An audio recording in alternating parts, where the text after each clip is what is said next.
in the fog-choked streets of Victorian London. A priceless sapphire brings terror to Lady Evelyn Harrow, whispers in the night, shadowy figures and deadly accidents. Is it a curse from an ancient Indian temple, or a sinister plot cloaked in superstition? Sherlock Holmes, with his razor-sharp mind, unravels a web of greed, betrayal, and a cult obsessed with the gem's hidden power, racing against a blood moon prophecy. Holmes and Watson face danger to expose the truth. Is the sapphire's power supernatural, or a scientific marvel manipulated by human hands? One thing's certain, time's running out, and the stakes are deadly. Chapter 1. The sapphire's ominous arrival. The fog clung to Baker Street like a shroud, muffling the clatter of horse hooves and the distant cries of newsboys hawking their wares. Inside 221B, a fire crackled in the hearth, casting flickering shadows across the cluttered room. Sherlock Holmes sat in his armchair, his long fingers steepled beneath his chin, his sharp grey eyes fixed on the dancing flames.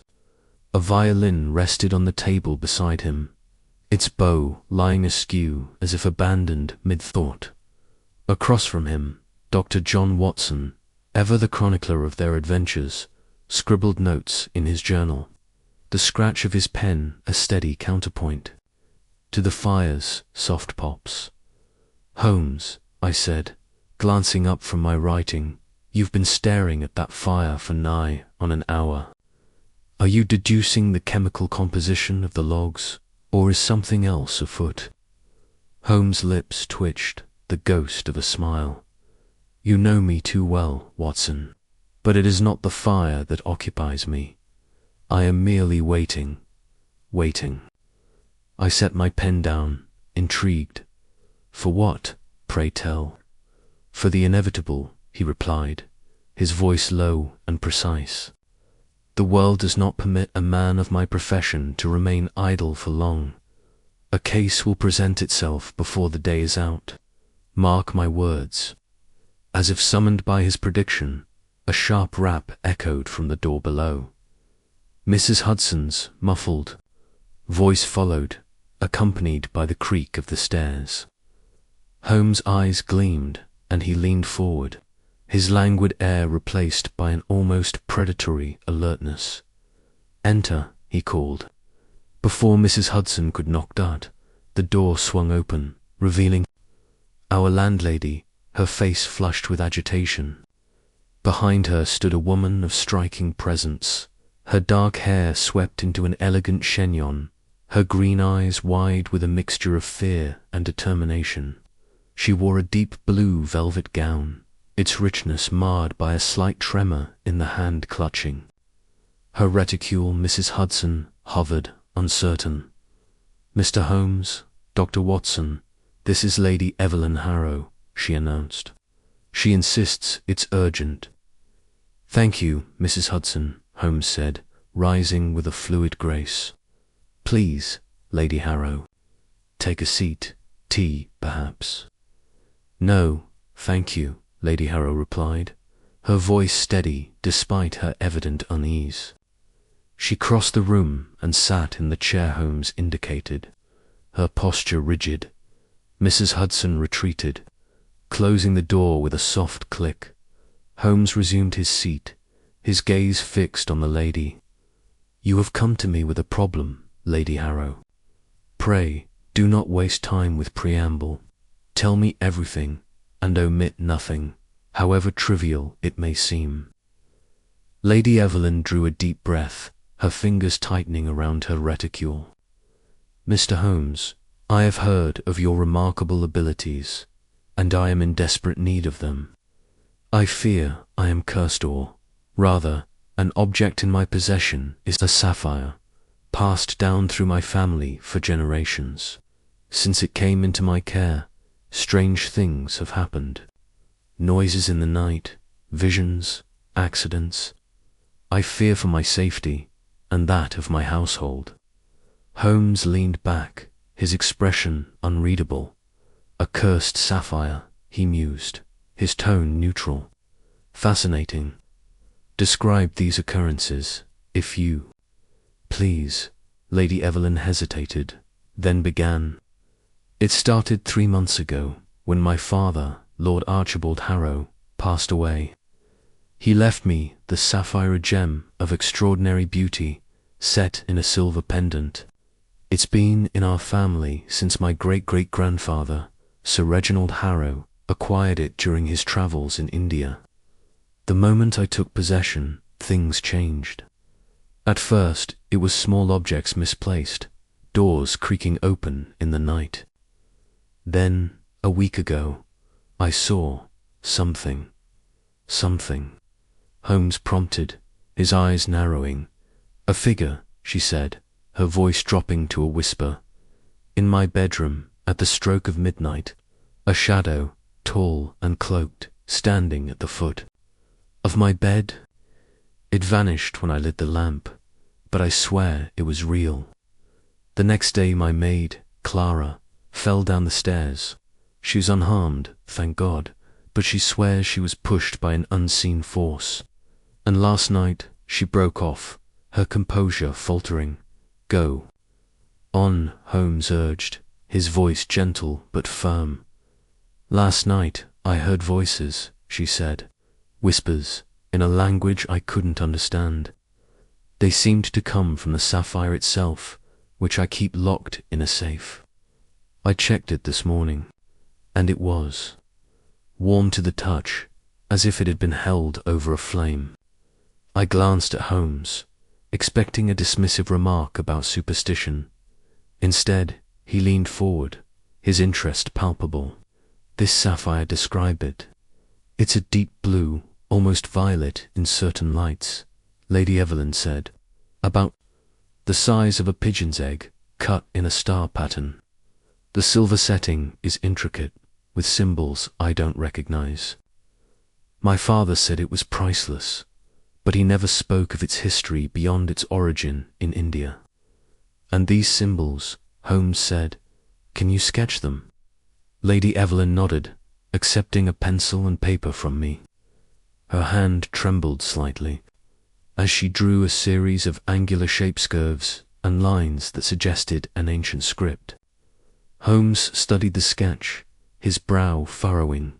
Curious, he murmured. These resemble Devanagari script, but with modifications.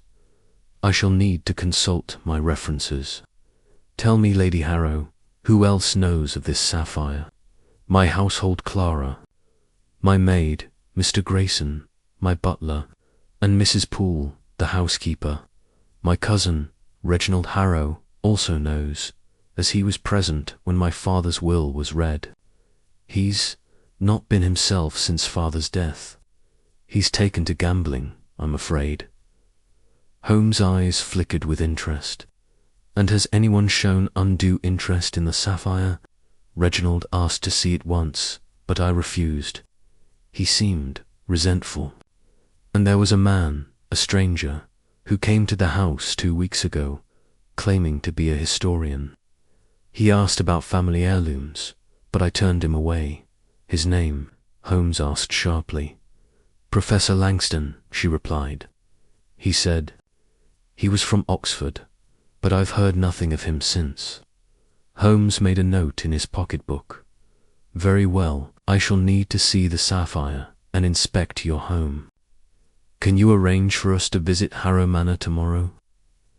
Of course, Lady Evelyn said, relief washing over her face. Thank you, Mr. Holmes. I feel safer already. Do not let your guard down, Holmes warned. If there is a curse, it is likely the work of human hands. Watson, we shall depart at 9 tomorrow morning. As Lady Evelyn left, her footsteps fading down the stairs, I turned to Holmes. A cursed sapphire. Surely you don't believe in such nonsense. Holmes chuckled, a rare sound. I believe in facts, Watson. And the fact is, something is amiss at Harrow Manor. A gem of such value, coupled with strange occurrences, suggests a human motive cloaked in superstition. We shall see what secrets this sapphire holds. The next morning, the sun struggled to pierce the London fog as our hansom cab rattled toward Harrow Manor, a sprawling estate on the city's outskirts. Holmes sat beside me, his eyes scanning a small book on Indian antiquities he'd retrieved from his shelves before we left. I watched the grey streets pass, my mind turning over Lady Evelyn's tale, a cursed gem, shadowy figures, and whispers in the night. It was the stuff of Gothic novels, not the rational world Holmes inhabited. Yet his interest was undeniable, and I knew better than to doubt his instincts. Harrow Manor loomed into view, a grand Georgian structure flanked by ancient oaks. Its stone facade was imposing, its windows dark despite the morning light. Lady Evelyn greeted us at the door, her face pale but composed. She led us into a drawing room adorned with portraits of stern-faced Harrows, their eyes seeming to follow us as we crossed the polished floor. "The sapphire is in the safe," she said, gesturing to a heavy oak cabinet in the corner. "I haven't touched it since yesterday." Holmes approached the cabinet, his movements precise.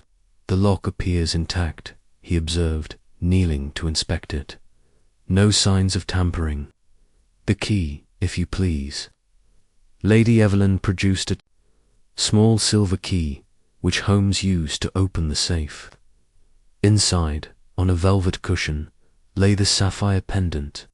Its deep blue facets caught the light, casting prismatic glints across the room. The silver setting was indeed intricate, etched with symbols that matched Lady Evelyn's sketch. Holmes lifted it carefully, holding it to the light. "Extraordinary," he murmured. "The clarity is remarkable, but these symbols, they are not merely decorative. Watson, note the precision of the engravings. This is no ordinary jewel." I peered over his shoulder, struck by the gem's beauty. "It's stunning, but cursed. It looks like a fine piece of craftsmanship, nothing more." "Craftsmanship with a purpose," Holmes said, his voice low. "The warmth Lady Evelyn described suggests a physical property, perhaps a reaction to its environment. I shall need to test it further." He replaced the sapphire in the safe and turned to Lady Evelyn. "Show me where you saw the figure." She led us upstairs to her bedroom, a spacious chamber with heavy drapes and a four-poster bed. The air was cool, tinged with the scent of lavender. Holmes examined the room methodically, checking the windows, floorboards, and even the chimney. He paused by the bed, his fingers tracing the carved wood. "No signs of forced entry," he said. "The figure you saw was either a product of imagination or someone with access to this room. Tell me about your staff." "Clara has been with me for years," Lady Evelyn said. "She's loyal, if a bit superstitious. Mr. Grayson, the butler, is new hired after father's death. Mrs. Poole has managed the house since I was a child. I trust them all." "Trust is a luxury we cannot afford," Holmes replied. "I shall need to speak with them." The interviews yielded little. Clara, a nervous young woman with wide eyes, swore she'd heard whispers in the halls, but saw nothing. Mr. Grayson, a stiff, middle-aged man with a military bearing, claimed ignorance of the sapphire's history.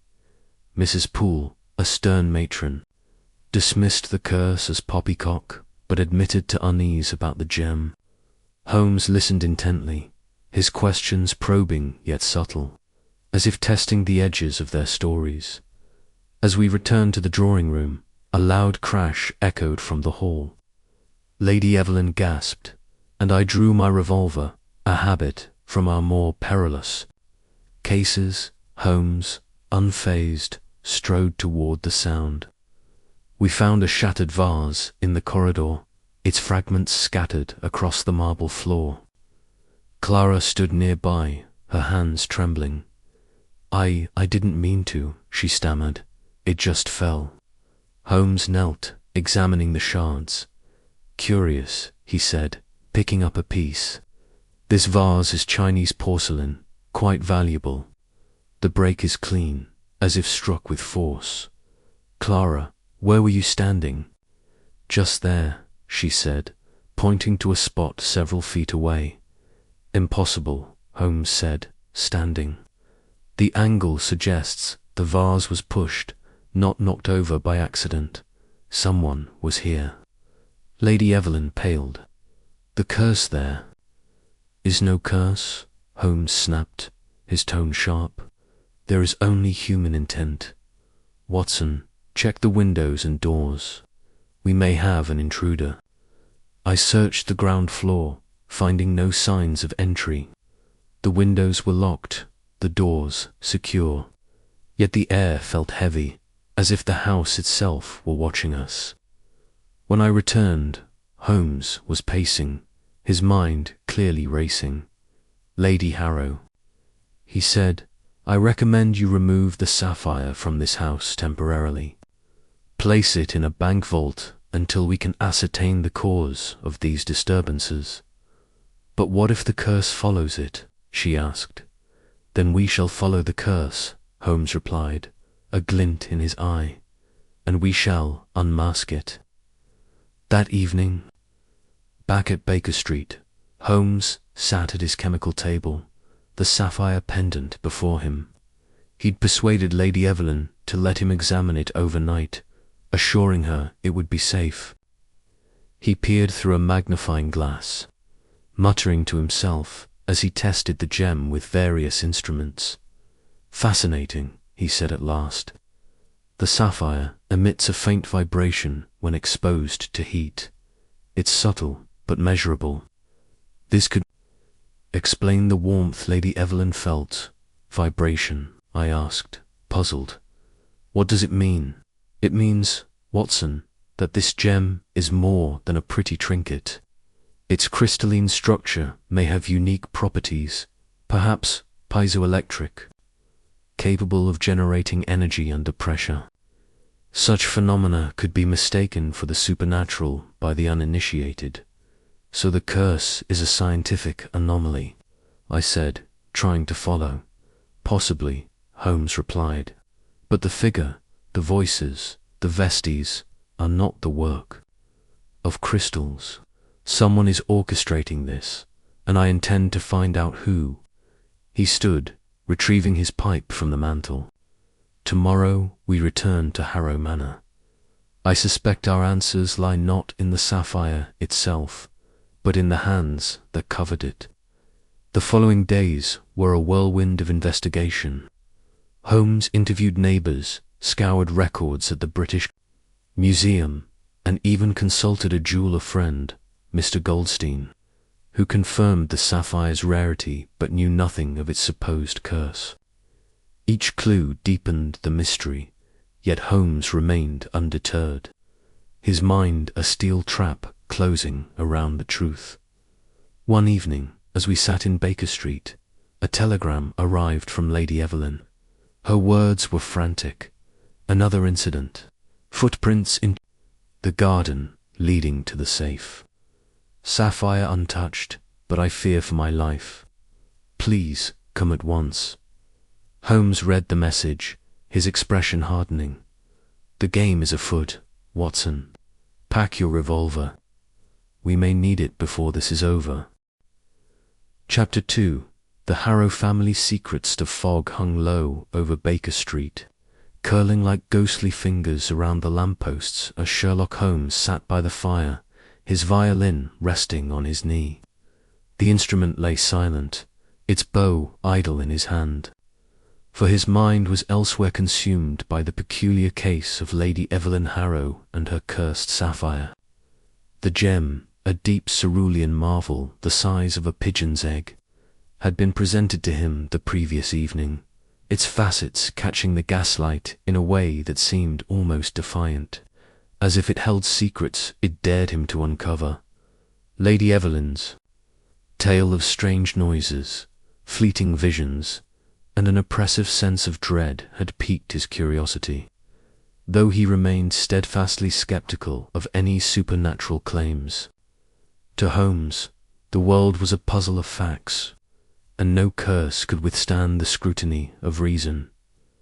Dr. John Watson, seated across from him, sipped his tea, his brow furrowed as he recounted the previous night's conversation. "Holmes, you must admit there's something uncanny about that stone. Lady Evelyn was positively shaken. Those visions she described, the whispers in the dark. It's not like her to be so rattled. She's a woman of considerable fortitude." Holmes' lips twitched into a faint smile, though his eyes remained fixed on the fire. Fortitude, Watson, is no defense against the tricks of the mind. Grief, guilt, or even an overactive imagination can conjure spectres where none exist. The sapphire is merely a catalyst, amplifying her fears. But, he added, his tone sharpening, there is something in her story that merits investigation. The gem's history, its provenance, that is where the truth lies. We shall begin there. He rose abruptly, setting the violin aside, and crossed to his desk, where a pile of papers and a well-worn notebook awaited. The sapphire, according to Lady Evelyn, was inherited from her late father, Lord Archibald Harrow. It has been in the family for generations, passed down through the male line until it came to her. She mentioned a rumor of a curse tied to its origins in India. That, Watson, is our starting point. Watson leaned forward, intrigued. India. You say, that's a long way for a curse to travel. Do you think there's any truth to it? Holmes' eyes gleamed with the thrill of the chase. Truth, Watson, is not found in rumors, but in evidence. I suspect the curse is a convenient fiction, perhaps to obscure a more mundane crime, more to justify one. We shall visit the British Museum this morning. Their archives on Indian artifacts may shed light on the sapphire's journey to England. The British Museum was a labyrinth of knowledge, its halls lined with relics of empires past. Holmes and Watson navigated the marble corridors, their footsteps echoing as they approached the office of Mr. Clarence Winthrop, a curator with a reputation for encyclopedic knowledge of South Asian antiquities. Winthrop, a wiry man with spectacles perched precariously on his nose, greeted them with a mixture of curiosity and wariness. "Mr. Holmes, Dr. Watson," he said, adjusting his glasses. "I received your note. A sapphire, you say, from the Harrow family. I'm afraid I know little of their private collection, but if it hails from India, I can certainly assist." Holmes produced a small sketch of the sapphire, drawn from memory with his usual precision. "This is the gem in question. Lady Evelyn claims it was acquired by her ancestor, Sir Reginald Harrow, in the early 18th century. She mentioned an Indian origin, possibly a temple. What can you tell me of such artifacts?" Winthrop studied the sketch, his brow creasing. A sapphire of this size and clarity would be rare indeed. Temples in India, particularly in the southern regions, were known to house such gems as offerings to deities, Vishnu, Shiva, or Kali, depending on the sect. But many were looted during the colonial era. If Sir Reginald acquired it, it's likely he did so under questionable circumstances. Holmes' eyes narrowed. Questionable how? Winthrop hesitated, glancing around as if the walls themselves might overhear. The British East India Company was not known for its delicacy in acquiring treasures. Many temples were plundered, their sacred artifacts spirited away to England. If this sapphire came from such a place, it would have been a grave offense to the local priests and their followers. Some believed such thefts incurred divine retribution, a curse, if you will. Watson shifted uncomfortably. So the curse could be real. Winthrop smiled thinly. Real to those who believe, Dr. Watson, to a scholar. It's more likely a cultural response to colonial theft away to deter further plundering. But I can check our records for any mention of a sapphire. Matching your description, it may take a few hours. Holmes nodded. Do so, and send word to Baker Street. Time is of the essence. As they left the museum, Watson glanced at Holmes. You don't believe in the curse, but you're pursuing this as if it's more than a fairy tale. Why? Holmes' stride was brisk, his mind clearly racing. Because, Watson, the belief in a curse can drive men to act, whether to steal, to kill, or to manipulate. The sapphire's history may reveal who has a stake in its possession, and I suspect the Harrow family's secrets are far from innocent. Their next stop was the Harrow family estate, a sprawling manor in Kensington surrounded by manicured gardens and high iron gates. Lady Evelyn received them in the drawing-room, her pale face framed by a black mourning dress, a stark contrast to the vibrant sapphire now locked in a safe upstairs. She seemed more composed than the previous night, though her eyes darted nervously. To the windows, Mr. Holmes, Dr. Watson, I'm grateful you've taken an interest in this matter, she said, her voice steady but strained. The disturbances have not ceased. Last night, I heard footsteps in the corridor, but when I looked, no one was there. And this morning, a maid found a strange mark on the library door, a circle with a slash through it, drawn in chalk. Holmes' interest sharpened. May I see this mark? Lady Evelyn led them to the library, a grand room lined with oak shelves and heavy with the scent of old books. On the door, faint but unmistakable, was the chalk mark she described, a crude circle bisected by a diagonal line. Holmes examined it closely, his fingers tracing the edges. Freshly drawn, he murmured, the chalk is still powdery, not yet smudged by time or touch. This was done within the last 12 hours. Lady Evelyn, who has access to this room?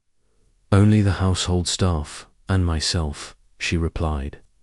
And my cousin, Reginald, when he visits. But he's been in Bath. For the past week.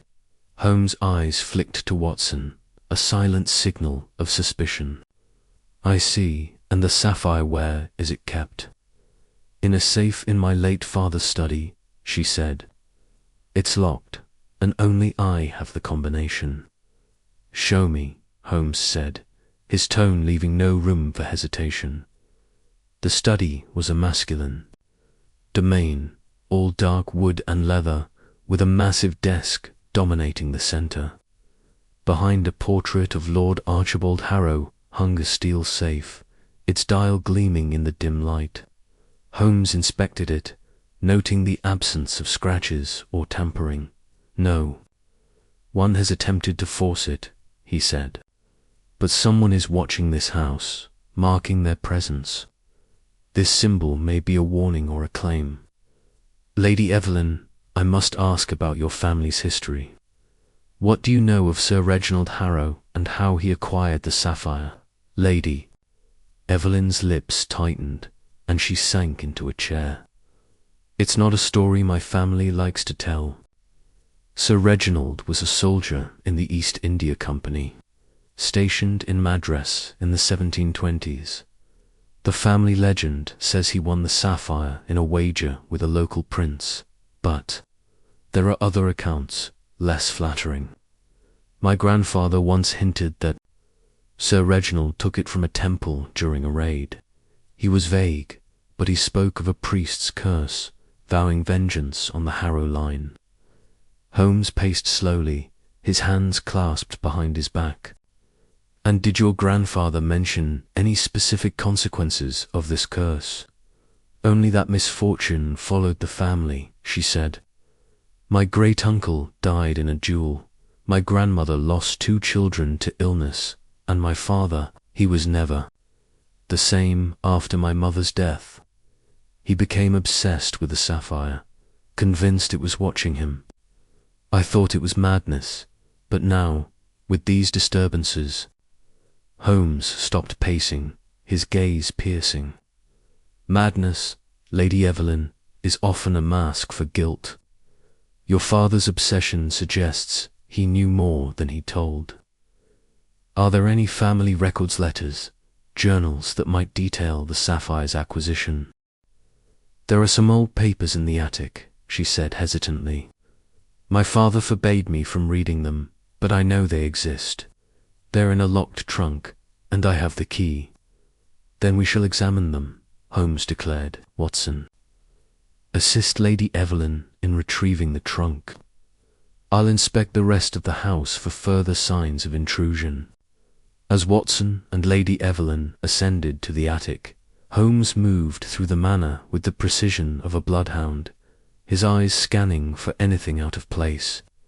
The chalk mark on the library door, gnawed at Hemet, was too deliberate, too specific, to be random vandalism. He checked windows, locks, and floorboards, finding no signs of forced entry but noting a faint scuff on the parquet in the hallway, as if someone had stood there for some time, watching Dot in the attic. Watson and Lady Evelyn wrestled a heavy oak trunk to the floor, its brass fittings tarnished with age. Lady Evelyn unlocked it, revealing a trove of yellowed papers, faded maps, and leather-bound journals. Watson sifted through them, his medical training lending him a methodical approach, while Lady Evelyn hovered anxiously. "These are Sir Reginald's journals," she said, lifting a cracked leather volume. "He wrote extensively during his time in India." "I've never read them," my father said. "They were too disturbing."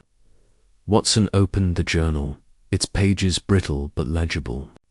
The entries began innocently enough, detailing military campaigns and trade negotiations. But as he turned the pages, the tone grew darker. Sir Reginald wrote of a raid on a temple in the Carnatic region, a place dedicated to Vishnu, where a sapphire gleamed like the eye of a god. He described taking it under cover of night, bribing a guard to look the other way, and fleeing as priests chanted curses in a tongue he didn't understand. "Listen to this," Watson said, reading aloud.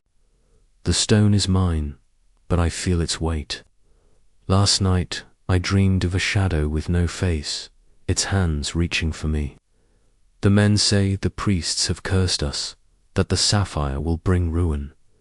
I laugh, but my heart misgives me." Lady Evelyn shuddered.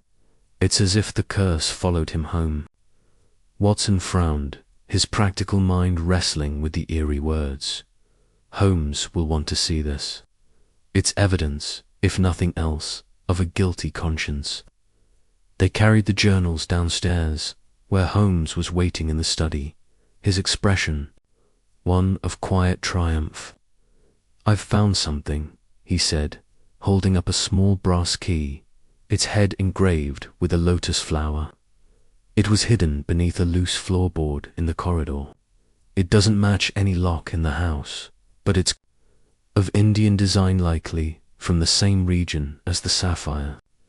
Watson handed him the journal, summarizing Sir Reginald's account. Holmes skimmed the pages, his eyes darting over the text.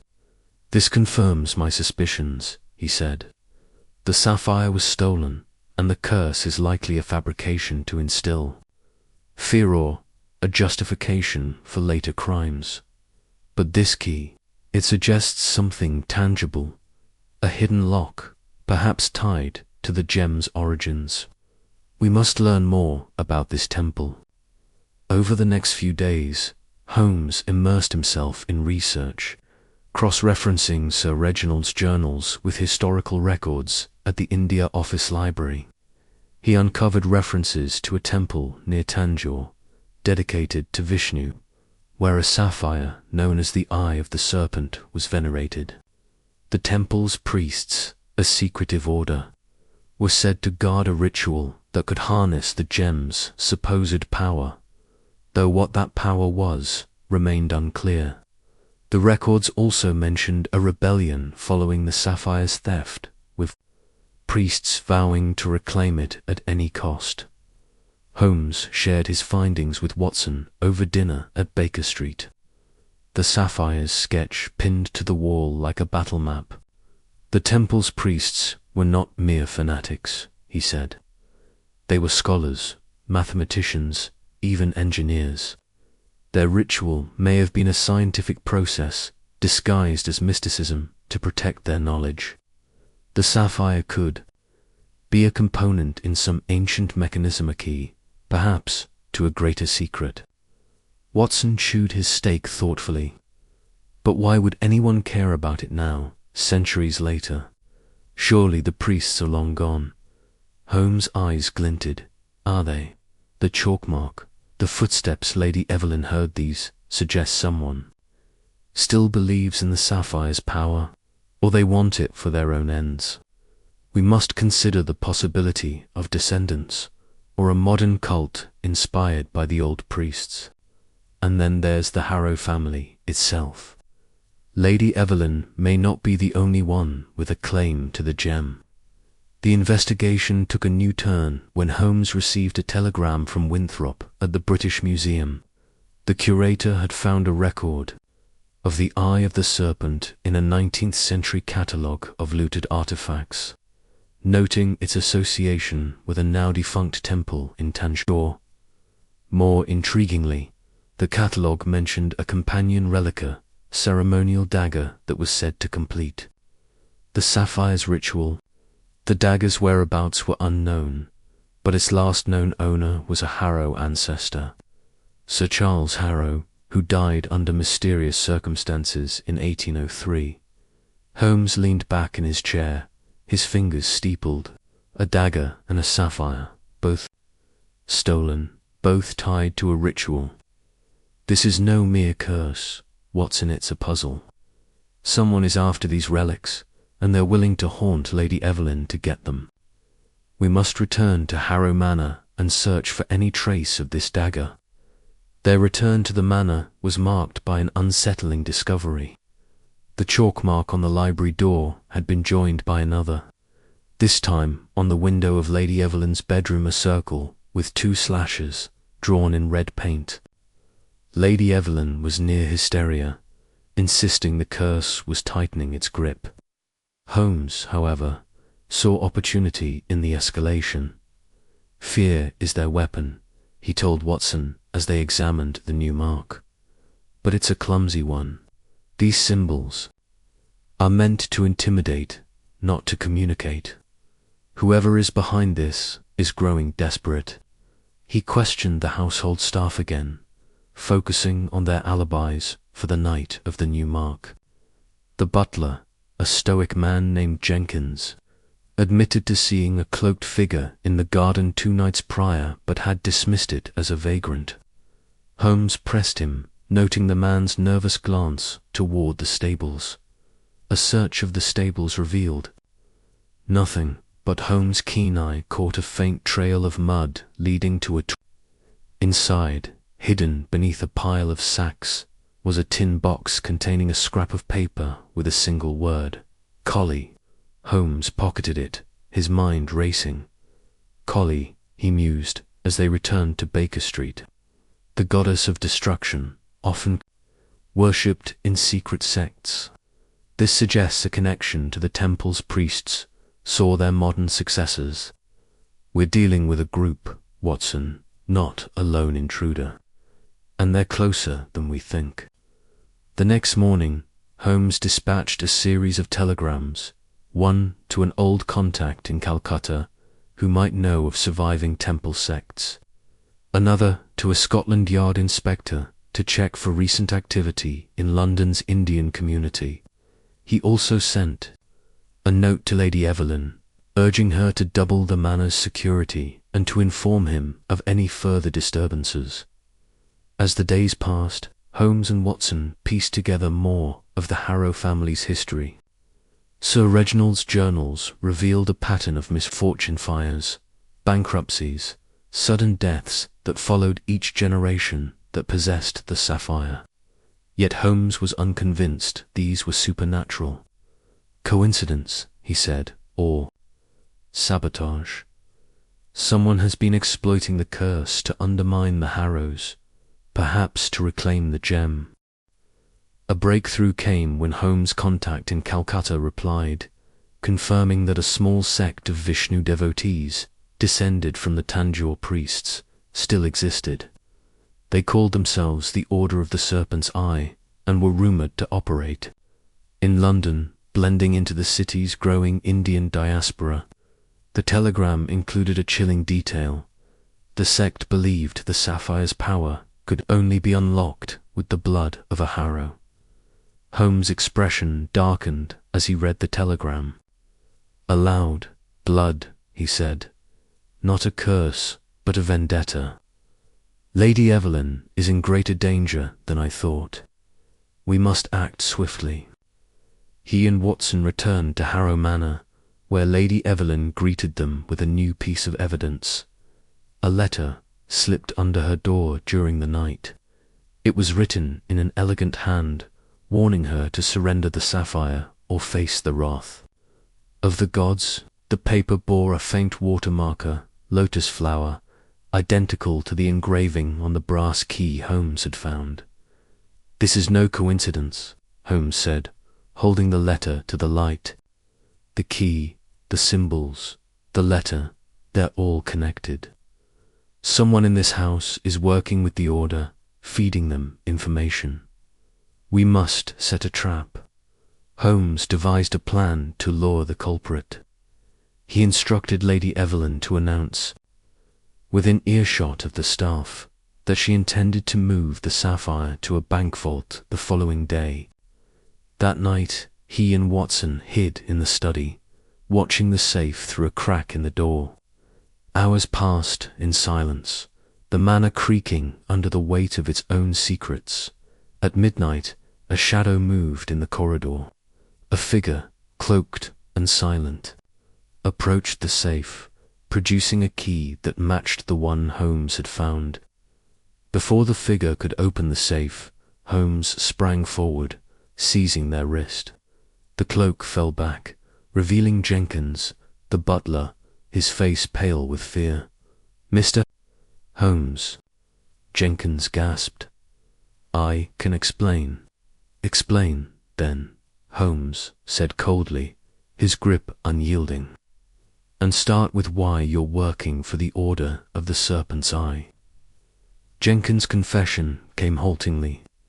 He admitted to being approached by a man claiming to represent the Order, who offered him a substantial sum to report on Lady Evelyn's movements. The chalk marks and red paint were his doing, meant to frighten her into giving up the sapphire. The key, he claimed, had been given to him by the same man who promised it would open a greater treasure tied to the gem. Holmes released him, but kept the key. You've been a fool, Jenkins, but not a murderer yet. Tell me everything you know about this man. Jenkins described a figure who spoke with an educated accent, possibly Indian, and wore a ring with a serpent motif. He met him in a Whitechapel tavern, where the man spoke of restoring the sapphire to its rightful place. Jenkins swore he knew nothing of the dagger or the blood ritual. Holmes sent Jenkins to his quarters under strict orders to remain silent, then turned to Watson. We're closing in, but the true mastermind remains at large. This man in Whitechapel, he's the key. Tomorrow, we'll hunt him down. As they left the manor, the fog thickened, swallowing the streetlights. Watson glanced at Holmes, whose face was set with determination. Do you think we'll find this order? He asked. Holmes' eyes gleamed in the dark. We will, Watson, and when we do, the sapphire's secrets will be laid bare.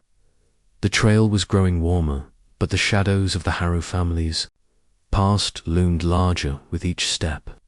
The sapphire, gleaming in its safe, seemed to pulse with a life of its own, waiting for the blood moon to reveal its true power, or its final deception. Chapter 3. A midnight intruder.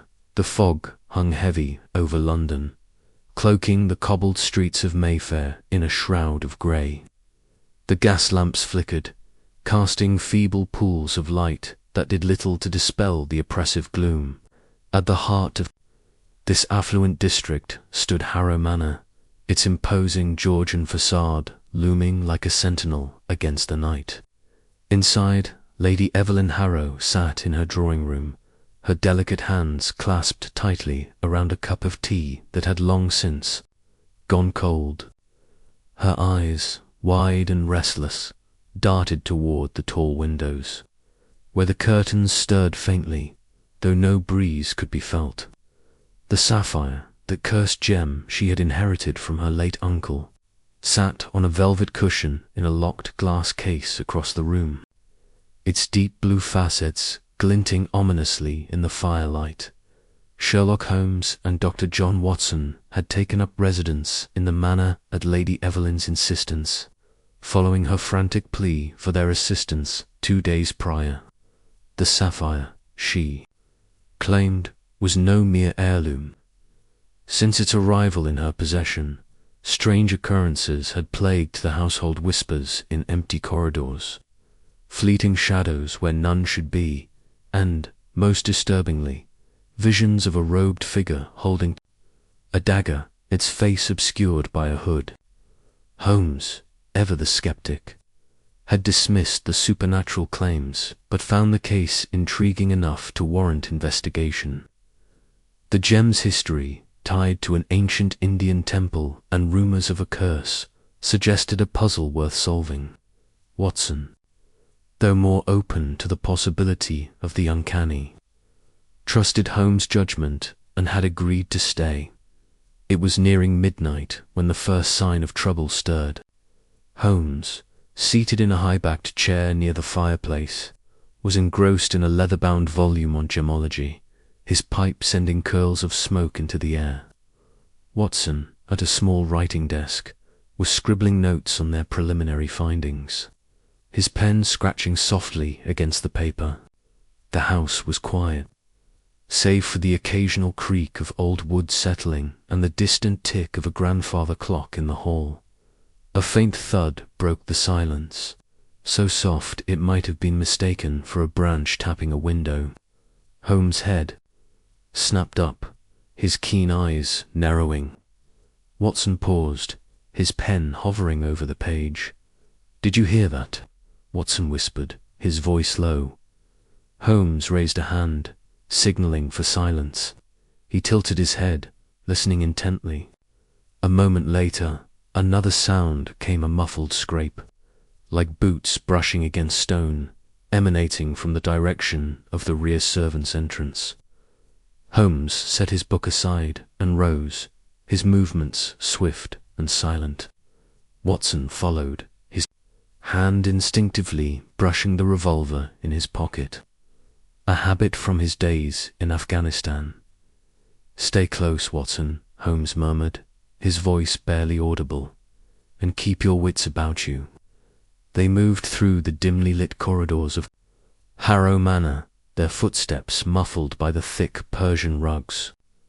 The air was heavy with the scent of polished wood and wax, but there was something else now, a faint acrid temps, like burnt rope.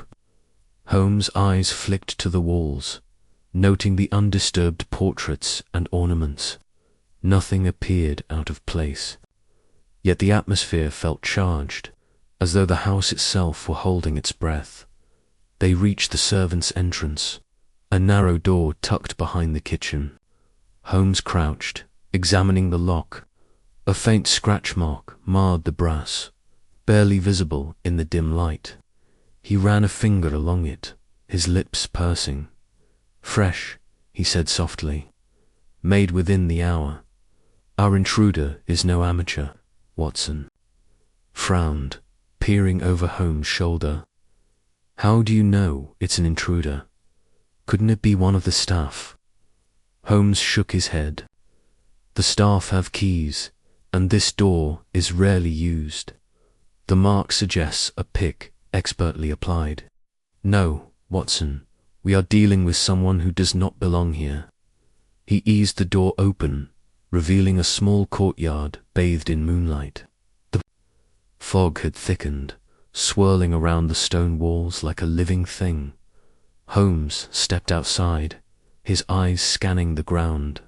A faint scuff mark in the dirt caught his attention, leading toward a low gate that opened onto a side alley. He followed the trail, Watson close behind, until they reached the gate. It was ajar, its hinges creaking faintly in the night air. Holmes knelt again, inspecting the ground. "Boots," he said, pointing to a set of prints in the soft earth. "Men's, size 9, with a distinctive wear pattern on the left heel. Our intruder is tall, likely over 6 feet, and favors his right leg.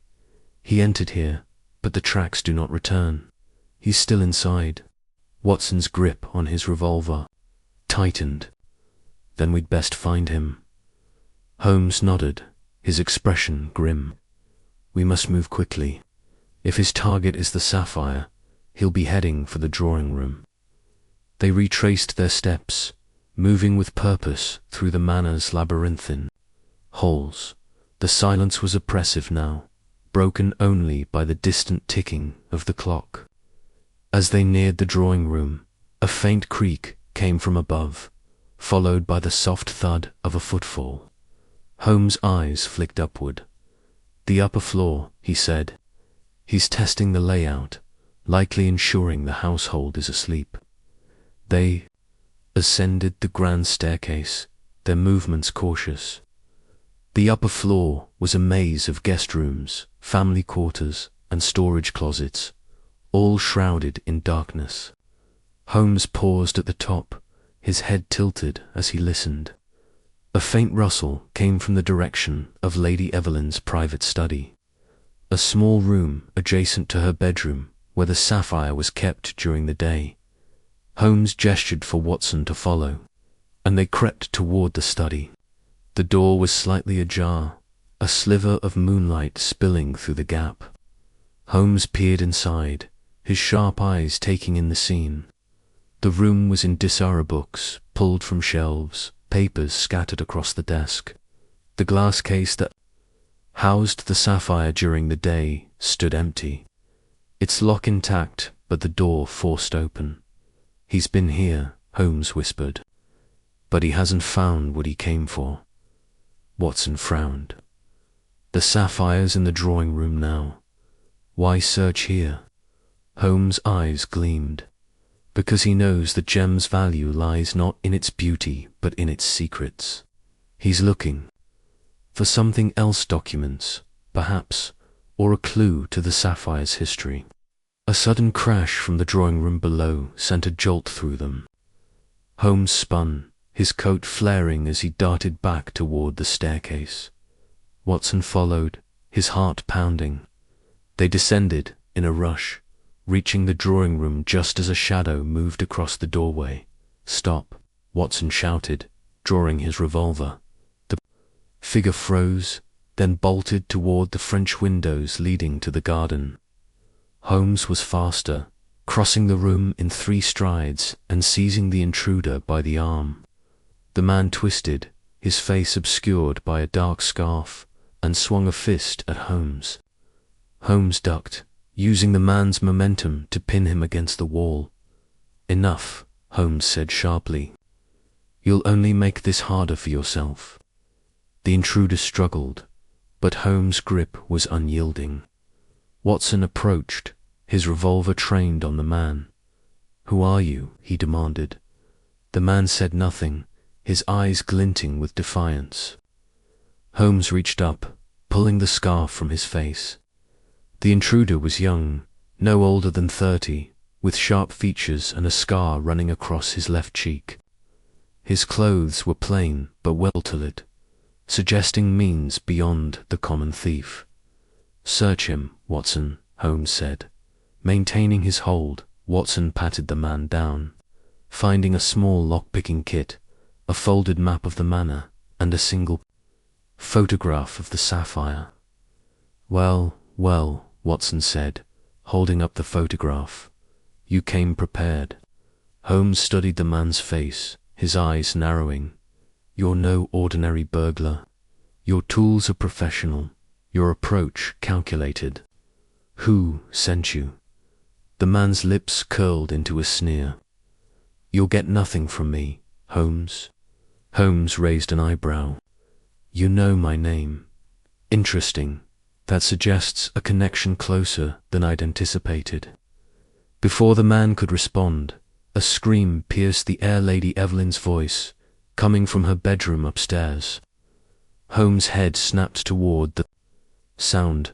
"Watson, secure him," he ordered, releasing the intruder and sprinting toward the staircase. Watson hesitated, torn between guarding the prisoner and following Holmes. The intruder seized the moment, twisting free and shoving Watson aside. He darted for the French windows, vanishing into the fog before Watson could recover. "Damn it," Watson muttered, scrambling to his feet. He rushed after Holmes, who was already halfway up the stairs. They found Lady Evelyn in her bedroom, pale and trembling, clutching a silk robe around her. The Sapphire, still in its glass case, sat on her bedside table, its blue glow eerie in the moonlight. "Someone was here," she gasped, her voice shaking. "I awoke to find a figure standing over me, staring at the Sapphire. He fled when I screamed." Holmes examined the room, his eyes darting over every detail. The window was locked, the door undisturbed. "No signs of entry," he murmured. "Yet you're certain you saw someone." "I swear it," Lady Evelyn said, her voice rising. "He was real, Mr. Holmes. I saw his eyes cold, like a snake's." Holmes nodded, his expression unreadable. "Remain here, Lady Evelyn. Lock the door and admit no one but Watson or myself." He led Watson back to the corridor, his brow furrowed. "Two intruders in one night," he said softly. "Or perhaps one, playing a clever game. The man we caught knew my name, Watson. This is no random theft." Watson frowned. "But why go to such lengths for a gem, even a cursed one?" Holmes' eyes gleamed. "Because the Sapphire is more than a gem. Its value lies in what it represents, key, perhaps, to something far greater. We must question the household. Someone here knows more than they're letting on." They began with the staff, gathering them in the servants' hall. The butler, Mr. Grayson, was a stoic man in his 50s, his posture rigid as he answered Holmes' questions. The maids, a pair of sisters named Clara and Emily, were nervous, their eyes darting to each other as Holmes probed their routines. The cook, Mrs. Baxter, was gruff but forthcoming, insisting she'd heard nothing unusual.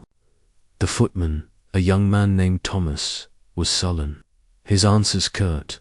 Holmes paced before them, his hands clasped behind his back.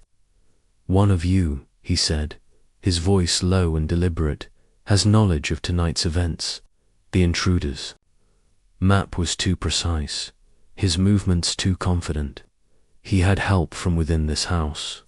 A murmur rippled through the group, but no one spoke.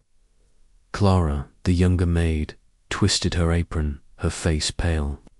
Holmes' eyes lingered on her, but he said nothing, turning instead to Grayson.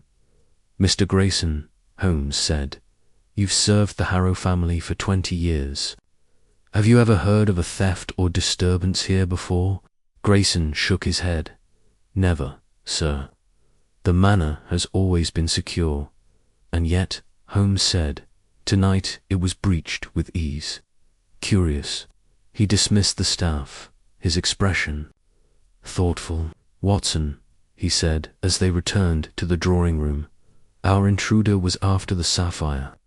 But his search of the study suggests he sought something else, information, perhaps, or confirmation of the gem's significance. Watson nodded, and Lady Evelyn's vision. Another intruder, or the same man? Holmes' lips twitched. A question worth answering. But first, we must secure the sapphire. Its presence here is a magnet for trouble. They moved the glass case to a locked safe in the library, Holmes inspecting the mechanism carefully before sealing it. Tomorrow, he said, we delve deeper into the Harrow family's secrets. The intruder will return, Watson, and when he does, we'll be ready. The night passed without further incident, though neither Holmes nor Watson slept. Dawn broke over London, the fog lifting to reveal a city stirring to life. In Harrow Manor, however, the air remained thick with suspicion, the Sapphire's curse casting a long shadow over its inhabitants. Holmes spent the morning examining the manor's grounds, his magnifying glass in hand as he studied the scuff, marks and footprints. Watson followed, his notebook open, jotting down Holmes' observations. The intruder entered through the courtyard, Holmes said, pointing to the gate. But his exit through the French windows was hasty, unplanned. Something startled him, perhaps Lady Evelyn's scream. Watson frowned. But how did he get upstairs without us seeing him? Holmes' eyes narrowed. A second entrance, perhaps, or a hidden passage. Old houses like this are riddled with them. They returned to the manor, where Lady Evelyn awaited them in the drawing-room. She looked haggard, her eyes red from lack of sleep. "Mr. Holmes," she said, her voice trembling, "I cannot stay here another night." The Jemmets brought nothing but terror. Holmes regarded her with a mixture of sympathy and calculation. "Lady Evelyn, I understand your fear, but removing the sapphire now would only embolden our enemies. Tell me, have any members of your household shown unusual behavior since the gem's arrival?" She hesitated, then shook her head. "No one. Mr. Holmes, they've all been loyal." Holmes nodded, though his expression suggested he was not convinced. "Very well, Watson and I will remain here tonight. If the intruder returns, we'll have him." The day passed in a blur of interviews and inspections. Holmes questioned each staff member again, noting their mannerisms, their hesitations. Clara, the maid, seemed particularly nervous, her hands trembling as she spoke of her duties. Holmes filed the observation away, saying nothing. As evening fell, Holmes and Watson took up positions in the library, the Sapphire's new hiding place. Holmes had rigged a subtle trapper, thin thread stretched across the safe's door, invisible in the dim light. They sat in silence, the only sound the faint crackle of the fire. Hours passed, the clock striking midnight. Then Watson's eyes grew heavy, but Holmes remained alert, his gaze fixed on the safe. At 2:30, a faint creak came from the hallway. Holmes' hand shot up, signaling Watson to stay still. A shadow moved across the doorway, slow and deliberate. The figure stepped into the room, clad in dark clothing, a scarf covering the lower half of his face. It was the same man from the previous night. Holmes recognized the scar on his cheek. He moved toward the safe, his movements cautious but confident. Holmes waited until the man reached for the safe's handle, then sprang forward, seizing him by the wrist. "Not so fast," he said, his voice cold. The man twisted, drawing a knife from his belt. Watson lunged, knocking the weapon from his hand.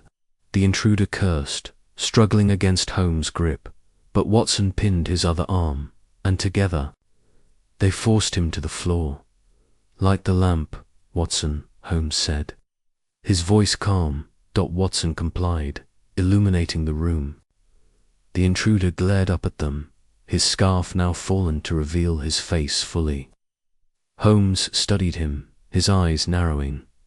"You're a professional," Holmes said.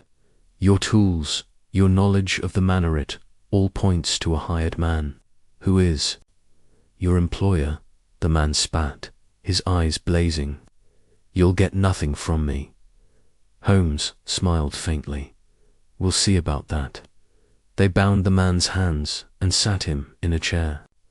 Holmes began a methodical search of his pockets, finding another lock-picking kit, a small notebook, and a folded letter.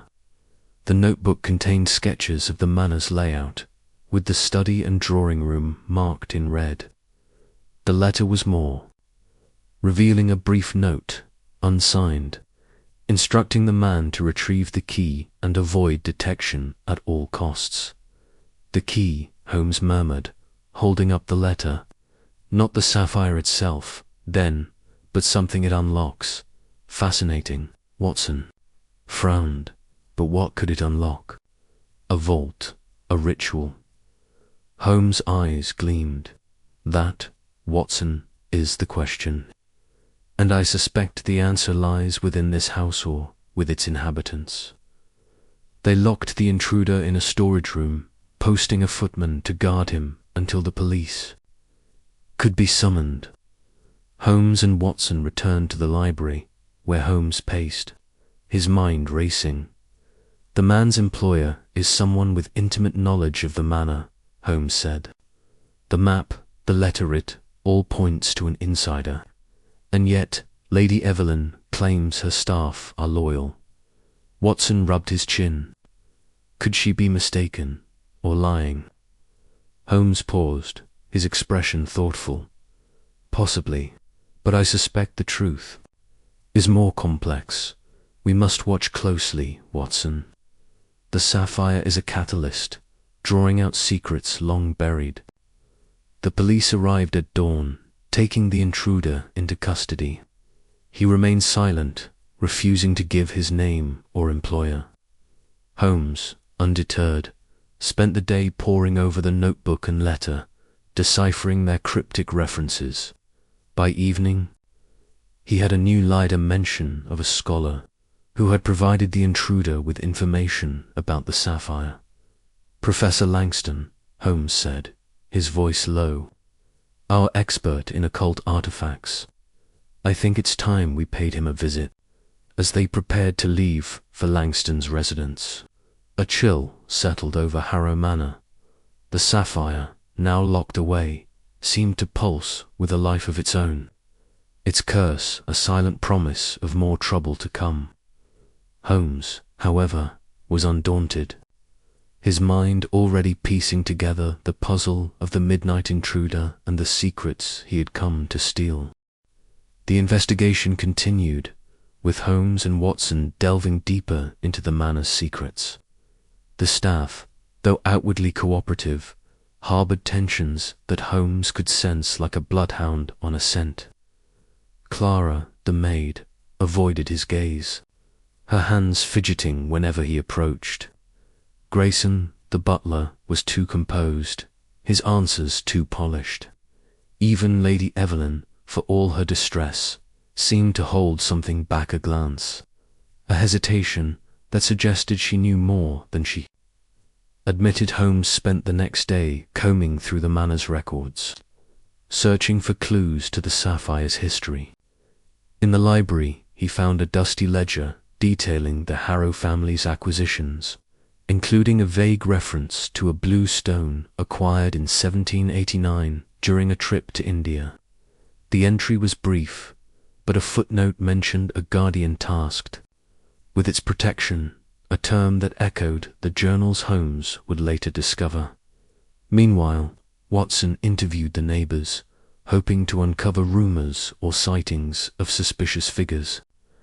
Most were tight-lipped, wary of the Harrow family's influence, but an elderly gardener mentioned seeing a cloaked figure near the manor's gate several nights prior. The description matched the intruder's build, confirming Holmes' suspicion that the man had been watching the house for days.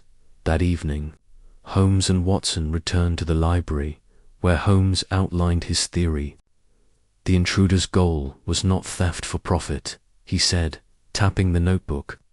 He sought something specific, knowledge, perhaps, or a component of a larger plan. The sapphire is a piece of a puzzle, and someone in this house knows what that puzzle is. Watson nodded, his brow furrowed. But who? Lady Evelyn? The staff? Holmes' eyes narrowed. Or someone closer still? We must be vigilant, Watson. The next move is theirs, and I intend to be ready. As night fell, they took up their vigil again, this time in the drawing room.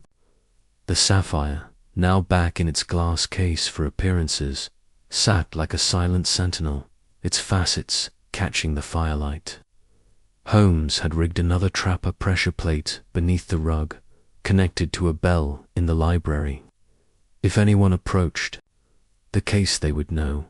The hours ticked by, the manor cloaked in silence. Watson fought to stay alert, his revolver at his side. Holmes, as always, was a statue of focus, his eyes fixed on the doorway. At 3 a.m, the bell rang, a sharp, jarring sound that shattered the stillness. Holmes was on his feet. In an instant, Watson close behind. They raced to the drawing room, where the glass case stood open, the sapphire untouched, but the velvet cushion askew. Footprints led to the French windows, which were flung wide, the fog swirling in like a living thing. He's getting bolder, Holmes said, his voice tight. But he's making mistakes.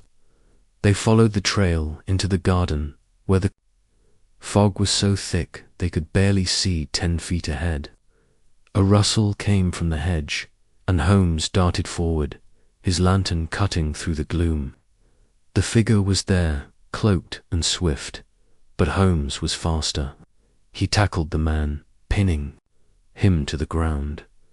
It was not the same intruder. This man was older, his face weathered, his eyes wide with fear.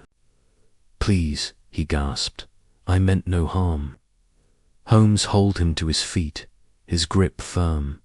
"Then explain yourself," he said, and quickly. The man stammered, his voice trembling.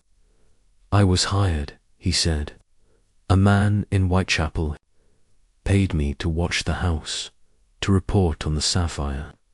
He said it was valuable, that it held power." Holmes' eyes narrowed. "Who is this man?" The stranger shook his head. "I don't know his name. He wore a hood, spoke in whispers. He promised me gold if I could get inside." Holmes exchanged a glance with Watson. "Whitechapel," he said softly. "Our next destination?" They released the man with a warning, knowing he was a pawn in a larger game. As they returned to the manor, Holmes' mind was already racing ahead, piecing together the threads of the case. The sapphire, the intruder, the mysterious employer in Whitechapel, was all connected, and Holmes was determined to uncover the truth. The night ended with the manor locked tight, the sapphire secured, and Holmes and Watson planning their next move. The curse of the sapphire was no longer a mere rumor, was a magnet for greed, drawing out the darkest impulses of those who sought its power, and Sherlock Holmes, with his razor-sharp mind, was ready to cut through the lies and expose the heart of the mystery. Chapter 4. The Scholar's Warning. The fog had settled over London like a heavy shroud, curling through the narrow streets and wrapping the gaslights in a hazy glow. Sherlock Holmes and Dr. John Watson sat in a hansom cab, the steady clop of hooves echoing against the cobblestones as they made their way toward Bloomsbury. The air was damp, carrying the faint scent of coal, smoke, and wet earth, and the city seemed to hum with a quiet unease, as if it sensed the mystery that had drawn the detective and his companion out into the night. Holmes leaned back in the cab, his sharp eyes fixed on some distant point beyond the window, his fingers steepled beneath his chin. Watson, seated opposite, adjusted his overcoat against the chill and glanced at his friend, noting the familiar intensity in Holmes' expression. The case of Lady Evelyn Harrow's cursed sapphire had taken hold of him, and Watson knew that. Look meant Holmes was already piecing together fragments of evidence, weaving them into a pattern only he could see. Professor Langston, Holmes murmured, breaking the silence. An authority on occult artifacts, or so he claims. His name surfaced in my inquiries about the sapphire's history. If anyone can shed light on its supposed curse, it's him. Watson nodded, though his skepticism matched Holmes' own. Do you think there's anything to this curse business, Holmes? Lady Evelyn seemed genuinely shaken by those noises and visions. Holmes' lips twitched into a faint smile. Fear is a powerful lens, Watson. It distorts the mundane into the supernatural. I suspect our Lady Harrow is experiencing something far more tangible than a ghostly curse. But we shall see what the professor has to say. The cab slowed as they reached a quiet street lined with Georgian townhouses, their tall windows glowing faintly against the fog. The driver pulled up before a modest but well-kept residence, its brass knocker gleaming under the light of a single gas lamp. Holmes paid the fare with a quick gesture, and the two men stepped out into the mist, their boots clicking on the pavement as they approached the door. Holmes rapped sharply on the knocker, the sound cutting through the stillness. After a moment, the door creaked open, revealing a wiry young man in a waistcoat, his spectacles slightly askew. He blinked at them, clearly startled by visitors at such an hour. Mr. Sherlock Holmes and Dr. John Watson to see Professor Langston, Holmes said, his tone clipped but polite. It's a matter of some urgency. The young man hesitated, then nodded. The professor is in his study. Follow me, please. They were led through a narrow hallway lined with bookshelves, the air thick with the musty scent of old paper and leather. Portraits of stern-looking academics stared down from the walls, their eyes seeming to follow the visitors as they passed. The young man, likely a student or assistant, knocked softly on a heavy oak door at the end of the hall. Enter, came a deep, resonant voice from within. The door opened to reveal a spacious study, its walls covered in bookshelves that reached the ceiling. A fire crackled in the hearth, casting flickering shadows across a cluttered desk piled with manuscripts, maps, and curious artifacts. Behind the desk sat Professor Archibald Langston, a man in his late 50s with a shock of white hair and piercing blue eyes. His face was lined, but there was a sharpness to his features that suggested a mind still vigorous and unyielding. Mr. Holmes, Langston said, rising from his chair with a measured grace. And Dr. Watson, I presume. To what do I owe this unexpected visit? Holmes wasted no time. We are investigating a matter concerning a sapphire in the possession of Lady Evelyn Harrow. It is said to be cursed, and your expertise in occult artifacts makes you uniquely qualified to provide insight. Langston's eyes narrowed slightly, though his expression remained composed. The Harrow sapphire, he said, almost to himself. A fascinating piece. Please, sit. He gestured to a pair of armchairs near the fire, and Holmes and Watson took their seats. Langston returned to his desk, his fingers brushing lightly over a stack of papers as if grounding himself. I've heard of the sapphire, he began, though I've never seen it myself. Its history is complex. Complex how? Holmes pressed, his gaze fixed on the professor. Langston leaned back, his eyes drifting to the fire. The sapphire is said to originate from an ancient temple in India, dedicated to a deity whose name has been lost to time. The gem was not merely an ornament, but a sacred object, believed to channel divine energy or, in some accounts, something far darker. Watson shifted in his seat, his practical mind bristling at the vagueness. Divine energy. Surely you don't believe in such things, Professor? Langston's smile was thin, almost patronizing. Belief is irrelevant, Dr. Watson. The power of an artifact lies not in its supernatural properties, but in what people believe it can do. The Sapphire's legend has inspired devotion, fear, and greed for centuries. That alone makes it dangerous. Holmes leaned forward, his voice low and precise. What can you tell us of its specific properties? Lady Harrow reports disturbances, noises, visions. Are these consistent with the Sapphire's history? Langston hesitated, his fingers tapping lightly on the desk. The accounts are varied. Some speak of the Sapphire emitting a low hum, audible only to those attuned to it. Others describe visions, glimpses of the past, or, perhaps, warnings of the future. The temple priests believed the gem was a conduit to the divine, but only when used in a specific ritual. A ritual. Holmes' eyes gleamed with interest. What sort? Langston's expression grew guarded. The details are obscure. The ritual required a precise alignment of celestial events, lunar phases, constellations, and a secondary relic, a ceremonial object lost long ago. Without it, the Sapphire's power remains dormant. Holmes' gaze sharpened. And you believe this ritual is mere legend? I am a scholar, Mr. Holmes, Langston replied, his tone clipped. I study what is written, not what is true.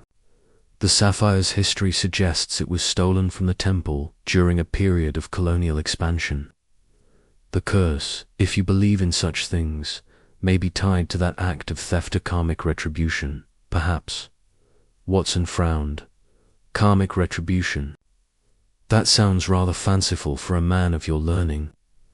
Langston's eyes flicked to Watson, a hint of irritation breaking through his composure. Fanciful or not, the Sapphire has a trail of misfortune. Owners have met untimely ends, accidents, illnesses, madness. Lady Harrow's disturbances are not unique. Holmes stood, pacing slowly before the fire. You speak of the Sapphires, history with great detail, yet you claim never to have seen it. How did you come by this knowledge? Langston's fingers stilled on the desk. I have contacts, collectors, historians, antiquarians. The Sapphire is well known in certain circles. Its reputation precedes it. Holmes stopped pacing, his back to the fire, his silhouette stark against the glow. And these contacts, have any expressed interest in acquiring the gem? The professor's jaw tightened, almost imperceptibly. Interest, yes. Acquisition, no. The Sapphire's curse makes it a risky prize, even for the most ambitious collector. Holmes' smile was razor sharp, yet someone broke into Harrow Manor 2 nights ago, targeting the Sapphire specifically. An ambitious collector, perhaps.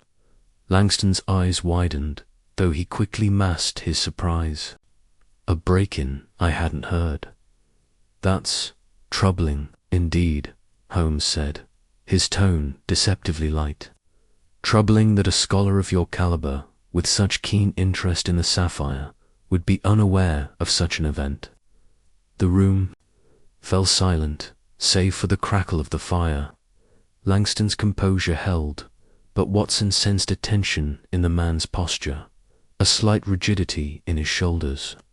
Holmes, as always, seemed to see straight through him. I assure you, Mr. Holmes, Langston said, his voice steady but strained, my interest is purely academic. If someone targeted the Sapphire, they are likely driven by greed or superstition, not scholarship. Holmes inclined his head, as if conceding the point, but Watson knew better. His friend was circling, probing, testing the professor's story for cracks. One final question, Professor Holmes said. Have you ever encountered references to a guardian associated with the Sapphire, a figure tasked with protecting its power? Langston's face remained impassive, but his eyes flickered, just for a moment. A guardian, a common motif in such legends. The temple priests, perhaps, or their descendants. Nothing more specific comes to mind. Holmes nodded, his expression unreadable. Thank you, Professor. You've been most helpful. As they rose to leave, Watson caught a glimpse of a small, leather-bound notebook on Langston's desk, its pages marked with strange symbols that seemed vaguely familiar. He made a mental note to mention it to Holmes later. The professor escorted them to the door, his demeanor polite but distant, as if eager to see them gone. Outside, the fog had thickened, swallowing the street in a grey haze.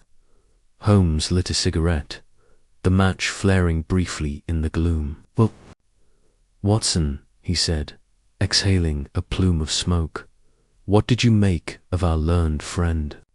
Watson adjusted his hat, frowning. He knows more than he's letting on. That hesitation when you mentioned the break in it was as if he was caught off guard. Precisely, Holmes said, his eyes glinting. Professor Langston is a man of secrets, and I suspect his academic interest in the Sapphire is not as disinterested as he claims. Those symbols on his notebook, did you notice them? Watson nodded. They looked like the ones we saw in the Harrow family journals.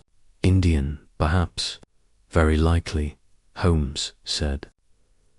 Langston is either deeply involved in this affair or perilously close to it. We shall need to keep a close eye on him. The cab ride back to Baker Street was quiet, each man lost in thought. Watson couldn't shake the feeling that evasive answers were a thread in a larger tapestry, one Holmes was already beginning to unravel. The Sapphire, with its whispers of curses and ancient rituals, was no mere gem, it was a key to something far greater. And Watson sensed they were only beginning to glimpse its true significance.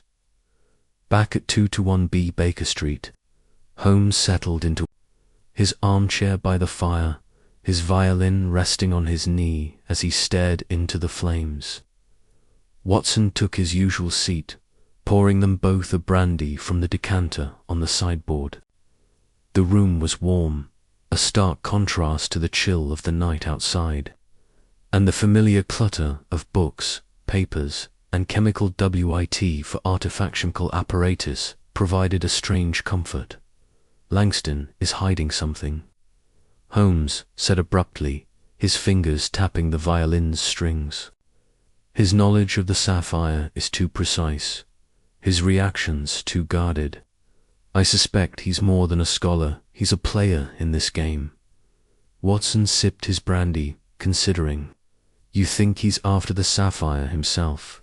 Possibly, Holmes said, or he knows who is. His mention of a secondary relic intrigues me. If the Sapphire's power real or imagined requires another object, then Langston's reticence suggests he knows its whereabouts. Watson frowned, but he seemed genuinely surprised by the break-in. Surprised, perhaps, but not ignorant, Holmes replied. His reaction was too controlled, too calculated. He's protecting something or someone. Holmes set the violin aside and stood, crossing to his desk. He pulled out a map of London and spread it on the table, his eyes scanning the streets. Of Bloomsbury, Langston's residence is close to several antiquarian societies and private collectors. Tomorrow, we'll pay a visit to his contacts. If he's withholding information, they may not be so guarded. Watson nodded, though a flicker of unease passed through him. The Sapphire's curse however improbable, seemed to cast a shadow over everyone it touched. Lady Evelyn's fear, the intruder's boldness, Langston's secrecy, all pointed to a web of motives and desires that Holmes was only beginning to untangle as the fire died down. Holmes lit another cigarette, his silhouette sharp against the glow. "The game is afoot, Watson," he said softly, "and I suspect it will lead us into darker corners than we've yet seen." Watson finished his brandy, the warmth of the drink doing little to dispel the chill of foreboding that had settled over him. The Sapphire, with its ominous history and whispered power, was more than a mystery, it was a danger, and he trusted Holmes to face it head-on. The night stretched on, the fog pressing against the windows of 2-1B, as Holmes and Watson prepared for the next move in their hunt for the truth behind the cursed sapphire. Chapter 5. Shadows in Whitechapel. The fog clung to the streets of Whitechapel like a shroud, thick and suffocating, as Sherlock Holmes and Dr. John Watson stepped from their hansom cab onto the slick cobblestones. The air was heavy with the scent of coal smoke and damp decay, the kind of night that seemed to breed secrets in every shadowed corner. Holmes' sharp eyes scanned the narrow alley ahead, his silhouette stark against the faint glow of a flickering gas lamp. Watson, bundled in his overcoat, felt the weight of his revolver in his pocket, a reassuring presence in this lawless quarter of London. "Whitechapel," Holmes murmured, his voice low and precise. "A labyrinth of vice and desperation. If our sapphire has drawn the attention of a cult, as Lady Evelyn's maid suggested, this is where they'll slink about. Stay sharp, Watson." Watson nodded, his breath visible in the chill. "You think the maid's story holds water? A secret society chasing a cursed gem sounds like something out of a penny dreadful." Holmes' lips twitched into a faint smile. "Penny dreadfuls often borrow from truth, my dear Watson." The maid overheard whispers of a group meeting in the 10 Bells pub, mentioning the sapphire. "That's no coincidence. Come, we haven't a moment to waste." The 10 Bells loomed ahead, its grimy windows glowing faintly with the light of oil lamps within. The pub was a notorious haunt, a place where dock workers, thieves, and worse mingled under the guise of camaraderie. As they pushed through the creaking door, the din of raucous laughter and clinking glasses assaulted their senses. The air was thick with tobacco smoke, and the floorboards were sticky with spilled ale. Holmes' gaze swept the room, cataloguing every detail, the barmaid wiping a glass with a rag that looked no cleaner than the floor, the cluster of men hunched over a card game, their eyes darting suspiciously, and a lone figure in a hooded cloak seated in the far corner, nursing a pint. Holmes tilted his head toward the figure. "Our quarry, perhaps," he whispered to Watson. "Observe the posture tense, watchful, not a casual drinker." They approached the bar, where Holmes ordered 2 pints with a disarming smile, his accent slipping into a rougher East End cadence to blend in. The barmaid, a woman with tired eyes and a sharp tongue, barely glanced at them as she poured. "What's your business here?" she asked, suspicion lacing her tone. "Just passing through," Holmes replied, sliding a coin across the counter. "Heard there's been talk of some peculiar folk about. Ones with an interest in shiny things." Her eyes narrowed, but the coin disappeared into her apron. "Plenty, oh strange folk in Whitechapel. Ain't my place to gossip." She turned away, but not before her gaze flicked toward the cloaked figure. Holmes leaned closer to Watson. "She knows something. Keep an eye on our friend in the corner. I'll see what I can coax out of her." As Holmes engaged the barmaid in low conversation, Watson positioned himself to watch the cloaked figure. The man or woman, it was hard to tell, sat motionless, the hood obscuring their face. But Watson noticed the glint of a ring on their hand, a silver band etched with an unfamiliar symbol. His military instincts kicked in. Something about the figure's stillness felt like a coiled spring, ready to snap. Holmes returned, his expression unreadable. The barmaid confirms a group meets here weekly, always after midnight. They speak in hushed tones about a sacred stone and a reckoning. She thinks they're harmless lunatics, but I suspect otherwise. Our cloaked friend is likely one of them. Let's see if we can provoke a reaction. Holmes strode toward the corner table, Watson at his heels. The figures stiffened as they approached, the pint untouched before them. "Good evening, Holmes," said, his tone genial but edged with steel. "Might we join you? We're new to these parts and curious about local societies." The figure's head tilted slightly, revealing a glimpse of a pale chin and thin lips. "You're not welcome here," came a low, rasping voice. "Leave, now." Holmes sat down, undeterred, and leaned forward. "I'm afraid I'm rather persistent when it comes to matters of curiosity.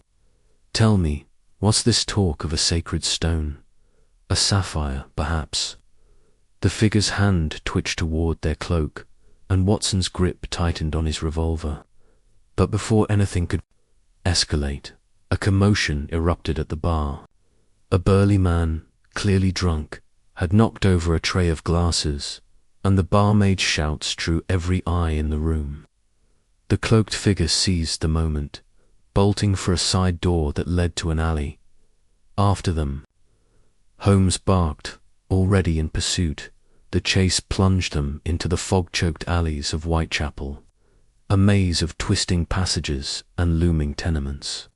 The cloaked figure was fast, darting around corners and leaping over piles of refuse.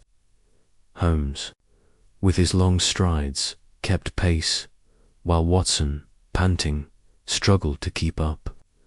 The figure's cloak billowed like a spectre, always just out of reach. "Holmes, we're losing them," Watson called, his voice swallowed by the fog. "Nonsense," Holmes replied, his eyes gleaming with focus. "They're heading east, toward the docks. Note the pattern left-right, left again. They know these alleys well." The pursuit led them to a derelict warehouse, its windows boarded and its walls stained with soot. The figure slipped inside, through a broken door, and Holmes paused, motioning for Watson to stay quiet. "Careful now," he whispered. "This is no random bolt hole they wanted us to follow." Inside, the warehouse was a cavern of shadows, the air thick with the stench of mildew and rotting wood. Faint light filtered through cracks in the walls, casting eerie patterns on the floor. Holmes moved like a cat, his cane tapping softly as he scanned for signs of their quarry. Watson's heart pounded, his revolver now in hand. A sudden clatter echoed from the far end of the warehouse. Holmes raised a hand, signaling caution, and crept toward the sound.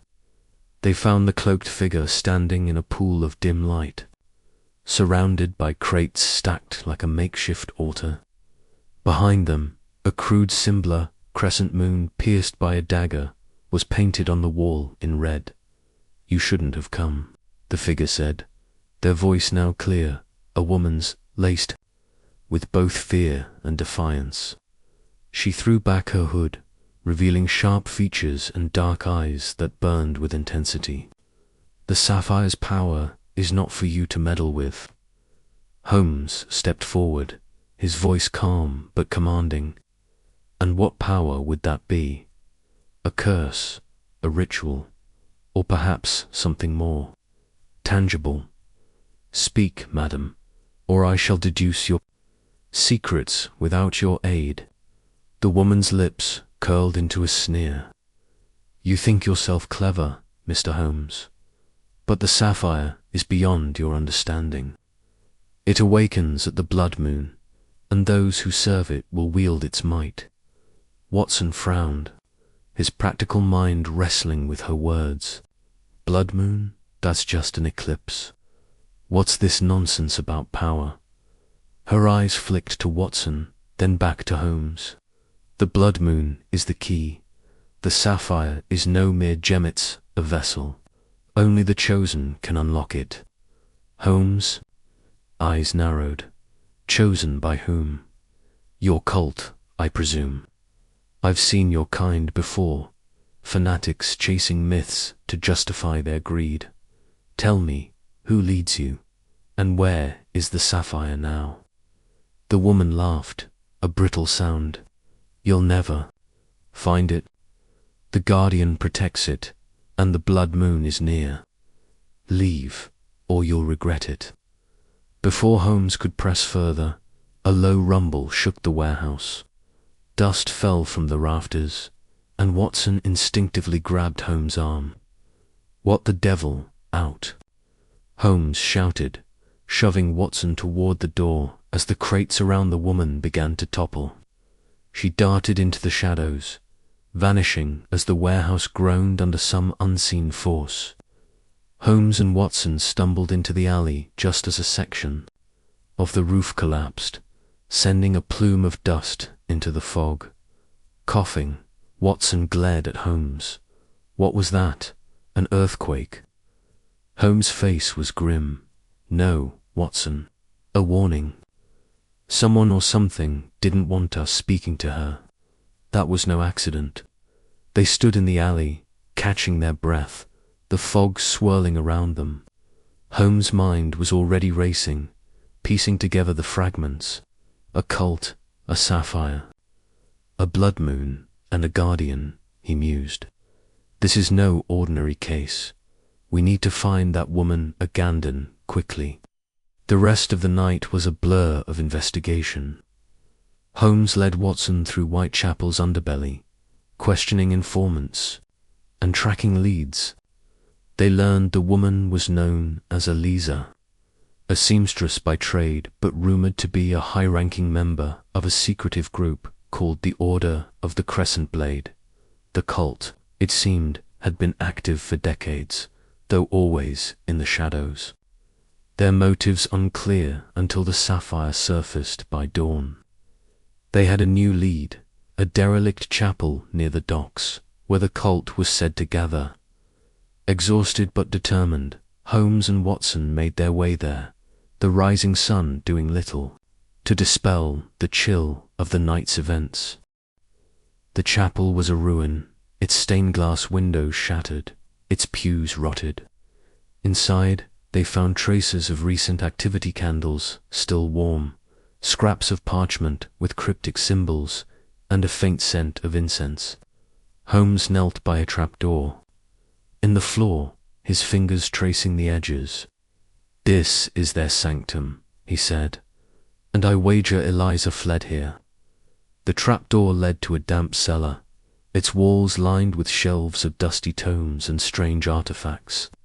At the center was a stone table etched with the same crescent and dagger symbol they'd seen in the warehouse. On it lay a single sheet of parchment, its ink fresh.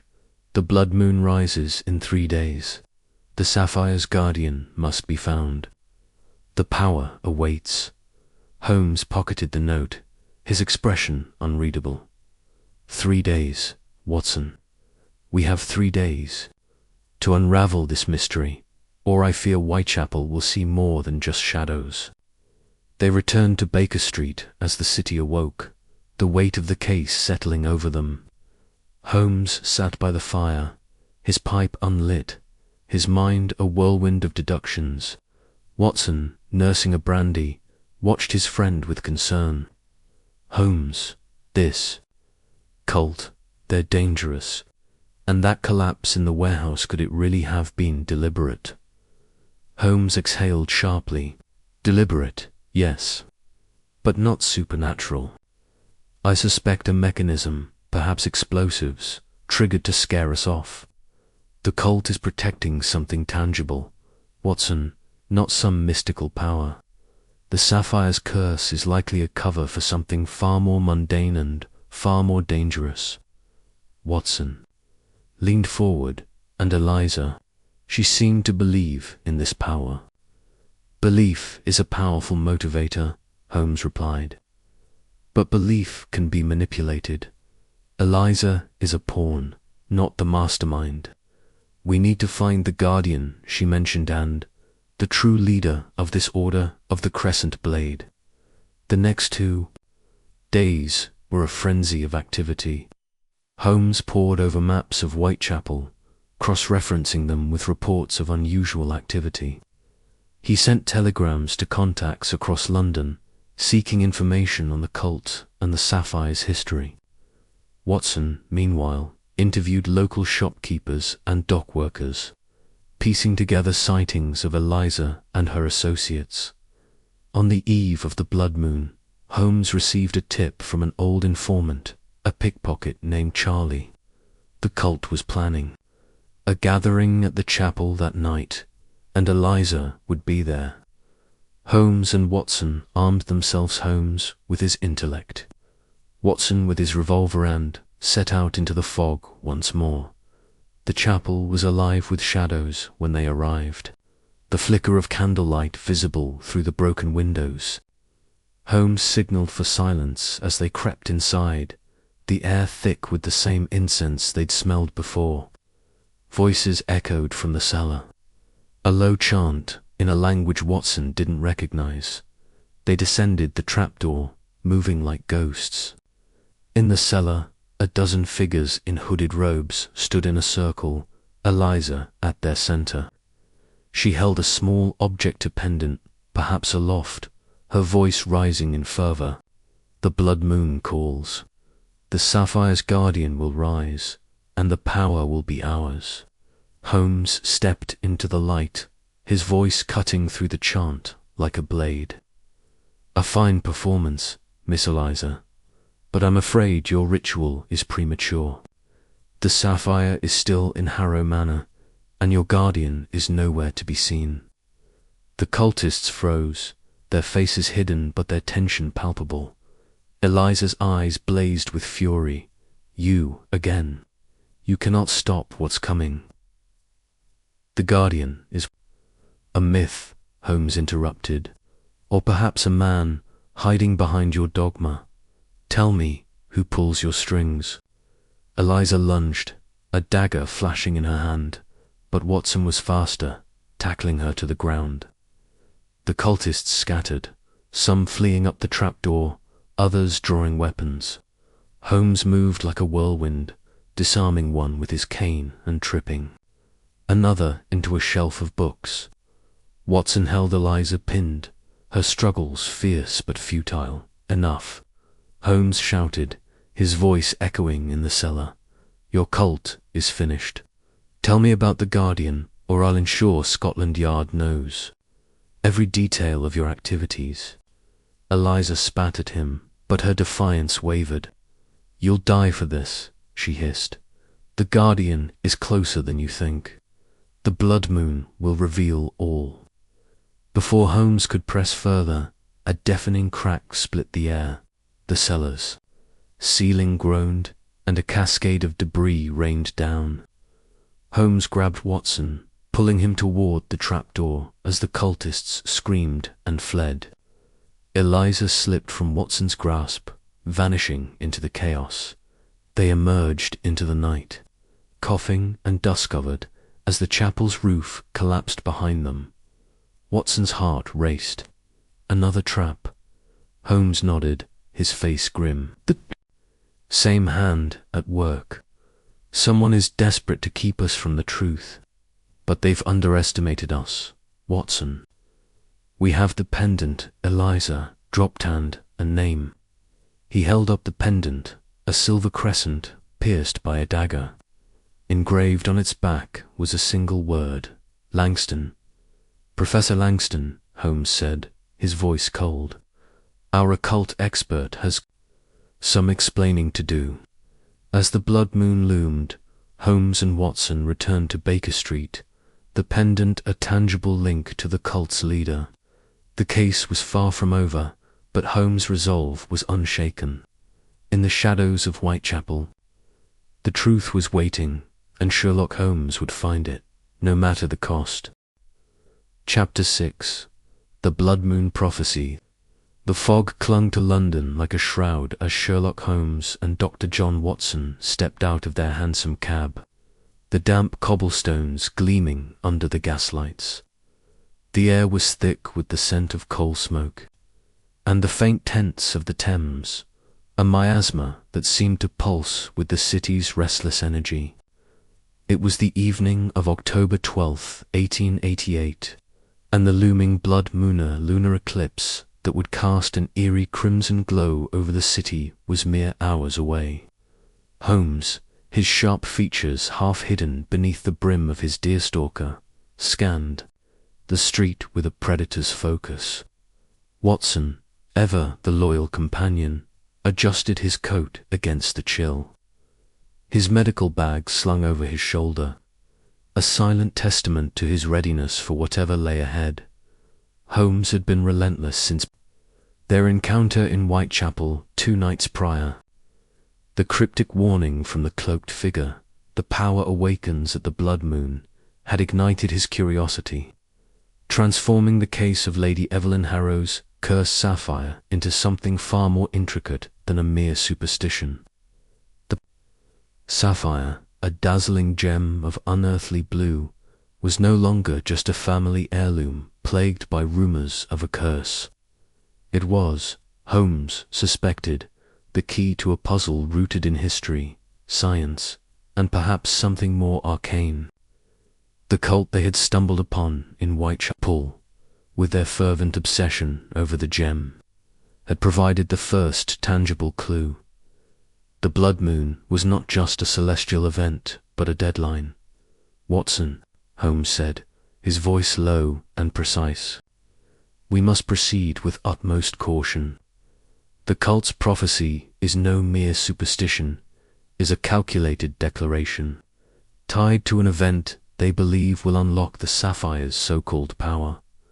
Tonight, we uncover the truth." Watson nodded, his brow furrowed. "But what kind of power could a gem possibly hold?" "You've always dismissed the supernatural, Holmes, and I shall continue to do so," Holmes replied, his lips curling into a faint, sardonic smile. "But the belief in such power can drive men to extraordinary lengths. The sapphire's history, its origins in an Indian temple, its theft by the Harrow family centuries ago suggests it may be more than a decorative bauble. It may be a relic of some forgotten mechanism, a key to a lock we have yet to find. The blood moon is their chosen moment, and we must be there to witness it." Their destination was a dilapidated warehouse in Limehouse, a district where the city's underbelly thrived. Holmes had traced the cult's activities through a series of coded messages intercepted by his network of informants, street urchins, cabbies, and dock workers who formed his invisible army.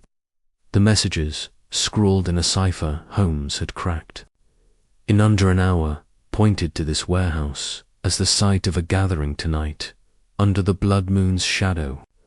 The cult's leader, a figure known only as the Keeper, was rumored to preside over the ritual, and Holmes intended to observe, if not intervene. The warehouse loomed ahead, its blackened brick facade sagging under years of neglect. The windows were boarded, but faint slivers of light escaped through the cracks, suggesting activity within. Holmes motioned for Watson to follow him to a narrow alley beside the building, where a rusted fire escape offered access to the roof. With the agility of a cat, Holmes scaled the ladder, his movements silent despite the creaking metal. Watson, less graceful but determined, followed, his breath visible in the cold night air at the roof's edge. Holmes crouched beside a skylight, its glass clouded with grime. He produced a small tooler, thin blade. Don carefully pried the frame open, revealing a view of the warehouse's interior. Below, a cavernous space was lit by flickering torches, casting long shadows across a circle of robed figures. At the center stood a crude altar, draped in black cloth, upon which rested a wooden box. Holmes' eyes narrowed. He recognized the box's intricate carvings from Lady Evelyn's description of the Sapphire's case. The sapphire, he whispered to Watson, who had joined him at the skylight. They've brought it here, as I suspected. But observe, Watson, their ritual is incomplete. They lack something. Watson squinted, his military training sharpening his focus. There's no one at the altar. Shouldn't their leader be? There, precisely, Holmes murmured. The keeper is absent, or perhaps delayed. This gives us an opportunity. We must get closer. Descending the fire escape, they slipped through a side door that Holmes had noted was poorly secured. Inside, the air was thick with the scent of incense and wax, the low hum of chanting filling the space. The robed figures, perhaps a dozen, stood in a semicircle, their faces obscured by hoods. Holmes and Watson pressed themselves against a stack of crates, hidden in the shadows. The chanting grew louder, a rhythmic cadence in a language Watson couldn't place, though Holmes' expression suggested he recognized it. Sanskrit, Holmes whispered, his voice barely audible. An ancient dialect, likely from the region where the sapphire was stolen. They're invoking something, a ritual tied to the gem. Watson's hand instinctively moved to the revolver in his coat pocket. Are we interrupting this, Holmes? They don't look friendly. Not yet, Holmes replied, his eyes locked on the altar. We need to understand their intent. If the sapphire is indeed a key, as I suspect, their ritual may reveal its purpose. Patience, Watson. The chanting reached a crescendo, and one of the robed figures stepped forward, raising a hand to silence the others. The figure, taller than the rest, wore a silver mask shaped like a crescent moon. Brothers and sisters, the figure intoned, their voice resonant and commanding, the hour approaches. The blood moon rises, and with it, the sapphire's power shall be ours. But we must be vigilant. The Guardian stirs. Holmes' lips tightened. The Guardian, he muttered. The journals in Harrow Manor mentioned a protector of the sapphires. Power. This cult believes it still exists. The masked figure continued, gesturing to the wooden box. The sapphire is but the first piece. Without the dagger, the ritual cannot be completed. The keeper searches for it as we speak. We must hold this ground until their return. Watson leaned closer to Holmes. A dagger, another relic. Holmes nodded, his mind racing. The sapphire is not the whole mechanism. The dagger must be a complementary artifact, likely from the same temple. The cult believes both are needed to unlock whatever power they seek. This complicates matters. The warehouse door creaked open, and a new figure entered, a man in a tattered cloak, his face obscured by a hood. The robed figures turned, their chanting faltering. The newcomer approached the altar, placing a small, cloth-wrapped object beside the wooden box. The masked figure bowed slightly, as if in deference. The keeper has returned, the masked figure announced. The dagger is ours. Holmes' eyes gleamed with intensity. We cannot let them proceed. If the dagger is authentic, they may trigger something we cannot yet predict. Watson, be ready. Before Watson could respond, a low rumble shook the warehouse, the torches flickering as if caught in a sudden draught. The robed figures gasped, some stepping back from the altar. The Sapphire's box began to glow faintly, a soft blue light pulsing from within. Watson's jaw tightened, but Holmes remained unfazed, his mind dissecting the phenomenon. Vibrational energy, Holmes whispered. The Sapphire's crystal structure must be reacting to an external stimulus, perhaps the acoustics of their chanting or an environmental factor tied to the eclipse. This is no curse, Watson, but science we do not yet fully understand. The keeper, still hooded, raised the cloth-wrapped object, unwrapping it to reveal a ceremonial dagger, its blade etched with intricate symbols. The Sapphire's glow intensified, and the robed figures resumed their chanting, their voices now tinged with urgency. The keeper lifted the dagger, pointing it toward the skylight, where the blood moon was now visible, its crimson hue casting an otherworldly glow over the scene. Holmes sprang into action, his decision made. "Now, Watson," he hissed, vaulting over the crates and into the circle of torchlight. Watson followed, revolver drawn, his heart pounding. The robed figures turned, startled, as Holmes' voice cut through the chanting like a blade. "Enough," Holmes declared, his tone commanding. "Your ritual is flawed, and your keeper is no mystic. Lay down the dagger, or we shall expose this farce to the authorities." The keeper froze, the dagger still raised. The masked figure stepped forward, their silver mask glinting. "Sherlock Holmes," they said, their voice dripping with contempt, "you meddle in forces beyond your comprehension." "I comprehend far more than you think," Holmes retorted. "Your sapphire is no magical talisman. Its glow is a product of its crystalline structure, likely amplified by the acoustics of this ritual or the atmospheric conditions of the eclipse. The dagger, too, is likely a conductor of some kind, not a divine artifact. You are chasing a myth, and I will not allow you to endanger lives in its pursuit." The keeper lowered the dagger, their hood slipping slightly to reveal a glimpse of a weathered face. "You know nothing of the Sapphire's true power," they growled. "It is the key to eternity, and we will not be stopped." Watson aimed his revolver at the keeper. "Drop the dagger," he said, his voice steady despite the tension. "This ends now."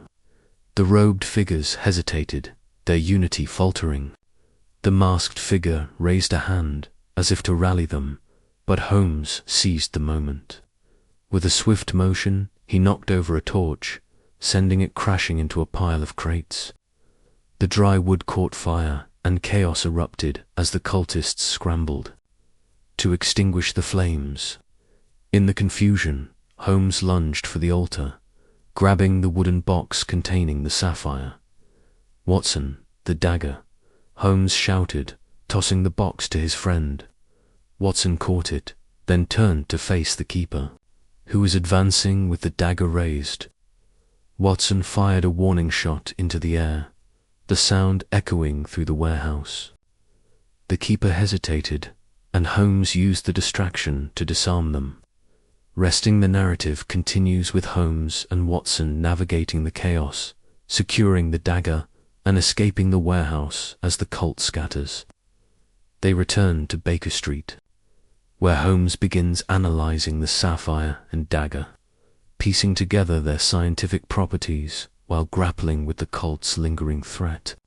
The chapter unfolds with detailed descriptions of the chase, Holmes' deductions, and the interplay of tension and camaraderie between the two men, culminating in a deeper understanding of the sapphire's potential as a scientific marvel rather than a cursed relic, setting the stage for the next phase of their investigation.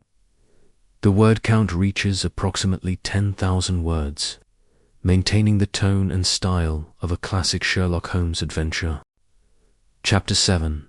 A Traitor in the Ranks. The fog hung low over Baker Street.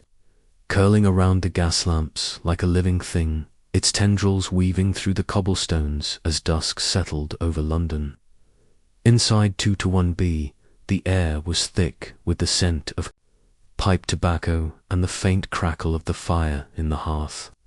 Sherlock Holmes sat in his armchair, his long fingers steepled beneath his chin, his eyes fixed on some invisible point in the room. The Sapphire case had taken a turn, and the weight of it pressed upon him not as a curse, as Lady Evelyn Harrow believed, but as a puzzle that refused to yield its secrets easily. Dr. John Watson, seated at the small writing desk, scribbled notes from their recent investigations, his pen scratching rhythmically against the paper. The room was silent, save for the occasional pop of a log in the fire and the distant clatter of a hansom cab outside. Watson glanced at Holmes, noting the detective's furrowed brow. "You've been uncommonly quiet, Holmes," he said, setting down his pen. "What's troubling you?" Holmes did not immediately respond. His eyes flicked to the table where a small stack of papers lay, notes on the Harrow family, the Sapphire's history, and the cryptic warnings from the Whitechapel cult. Finally, he spoke, his voice low and deliberate. "The Sapphire, Watson. It is not merely a gem, nor is it simply a magnet for superstition. It is a catalyst. Someone or something wants it desperately, and I suspect the answer lies closer to Lady Evelyn than we have yet considered." Watson leaned forward, his interest piqued. "You mean someone in her household?" "We've questioned the staff. None seemed particularly suspicious, though that butler, Grayson, was a bit cagey." Holmes waved a hand dismissively. "Grayson is a man of limited imagination, Watson. His reticence is born of loyalty, not guilt. No, I am thinking of someone with more to gain and more to lose. Reginald Harrow, Lady Evelyn's cousin, has been curiously absent from our inquiries thus far." Watson frowned, recalling the brief mention of Reginald during their initial meeting with Lady Evelyn, her cousin, the one she said was travelling abroad. "I assumed he was out of the picture." Holmes' lips twitched into a faint smile, though it held no warmth. "Assumptions, Watson, are the bane of clear thinking. Reginald Harrow is not abroad. I received a telegram from Lestrade this morning confirming that he was seen at a gambling den in Soho 2 nights ago. A man with debts. Watson is a man with motive." Watson's eyes widened. "Gambling debts. You think he's after the Sapphire to settle them?" "It is a possibility," Holmes replied, rising from his chair and pacing the room, his dressing gown trailing behind him like a shadow. "But there is more to it. The intruder at Harrow Manor knew the layout of the house too well only. Sapphire was targeted, and the attempt was made with precision. Reginald, as a family member, would have intimate knowledge of the manor's passages and routines. And yet, there is something else, a thread I cannot yet grasp." Holmes stopped by the window, peering out into the fog. "We must set a trap, Watson. If Reginald is involved, he will not resist the bait of the Sapphire. But we must be cautious. There are others watching those cultists from Whitechapel, perhaps, or someone else entirely." Watson nodded, accustomed to Holmes' methods, but no less intrigued by the prospect of action. "What's the plan, then?" Holmes turned, his eyes glinting with the spark of a forming strategy. "We shall return to Harrow Manor tomorrow night. I will arrange for Lady Evelyn to announce that the Sapphire will be moved to a secure vault in London of fiction, of course. If Reginald is our man, he will act, and if he is not, we may flush out the true culprit." The following evening, Harrow Manor loomed against the darkening sky, its ivy-clad walls bathed in the pale glow of gaslights. The estate, nestled on the outskirts of London, was a sprawling relic of Georgian architecture, its grandeur tempered by an air of neglect. The windows stared out like empty eyes, and the wind carried a faint moan as it swept through the surrounding oaks. Lady Evelyn greeted Holmes and Watson in the drawing-room, her delicate features drawn with worry. She wore a deep green gown, her hands clasped tightly as she spoke. "Mr. Holmes, Dr. Watson, I trust you have made progress. The disturbances have not ceased. Last night I heard footsteps in the corridor outside my room, but when I looked, no one was there." Holmes' eyes narrowed slightly, though his tone remained calm. "Rest assured, Lady Evelyn, we are closing in on the truth. Tonight, we require your assistance. You must inform your household that the Sapphire is to be transported to a bank. Vault tomorrow morning. Let it be known that it will be kept in the library safe tonight for safekeeping." Lady Evelyn's eyes widened. "But why? Won't that provoke another attempt to steal it?" "Precisely," Holmes said, a faint smile playing on his lips. "And we shall be ready." Watson, standing by the fireplace, exchanged a glance with Holmes. He knew better than to question the detective's methods in front of a client, but the plan carried risks. If the intruder was as determined as Holmes suspected, they could be dealing with more than a simple thief. As Lady Evelyn left to instruct her staff, Holmes turned to Watson. "Tonight we shall conceal ourselves in the library. Bring your revolver. Watson, I have a feeling we may need it." The library of Harrow Manor was a cavernous room lined with oak shelves, the air heavy with the scent of old leather and dust. A single chandelier cast a dim glow, leaving shadows to pool in the corners. The safe, a sturdy iron contraption, stood behind a portrait of Lord Harrow, Lady Evelyn's late father. Holmes had inspected it earlier, confirming that the Sapphire was indeed inside, though he had no intention of leaving it unguarded. Holmes and Watson took their positions behind a pair of heavy curtains near the window, where they could observe the room without being seen. The hours crept by, marked only by the slow tick of a grandfather grand clock in the hall. Watson shifted uncomfortably, his revolver a reassuring weight in his coat pocket. "Holmes," he whispered, "what if no one comes? What if Reginald is innocent?" "Then we shall have ruled out one possibility," Holmes replied, his voice barely audible. "Patience, Watson. The game is afoot." At precisely 1:30, a faint creak echoed through the room. Watson tensed, his hand tightening on his revolver. Holmes' hand shot out, a silent command to hold steady. The door to the library opened slowly, and a figure slipped inside, moving with the caution of a predator. The dim light revealed a man of medium height, dressed in dark clothing, his face partially obscured by a scarf. He moved directly to the portrait, his gloved hands working quickly to swing it aside and reveal the safe. Holmes stepped from the curtains, his voice cutting through the silence like a blade. "Good evening, Mr. Harrow. I trust you find the safe to your liking." The figure froze, then turned slowly, pulling down the scarf to reveal the sharp features of Reginald Harrow. His eyes darted between Holmes and Watson, calculating his odds. "Holmes," he said, his voice smooth but edged with tension, "I might have known you'd be here." Watson emerged, revolver in hand. "Don't move, Reginald. We know about your debts. Planning to sell the Sapphire to settle them." Reginald's lips curled into a sneer.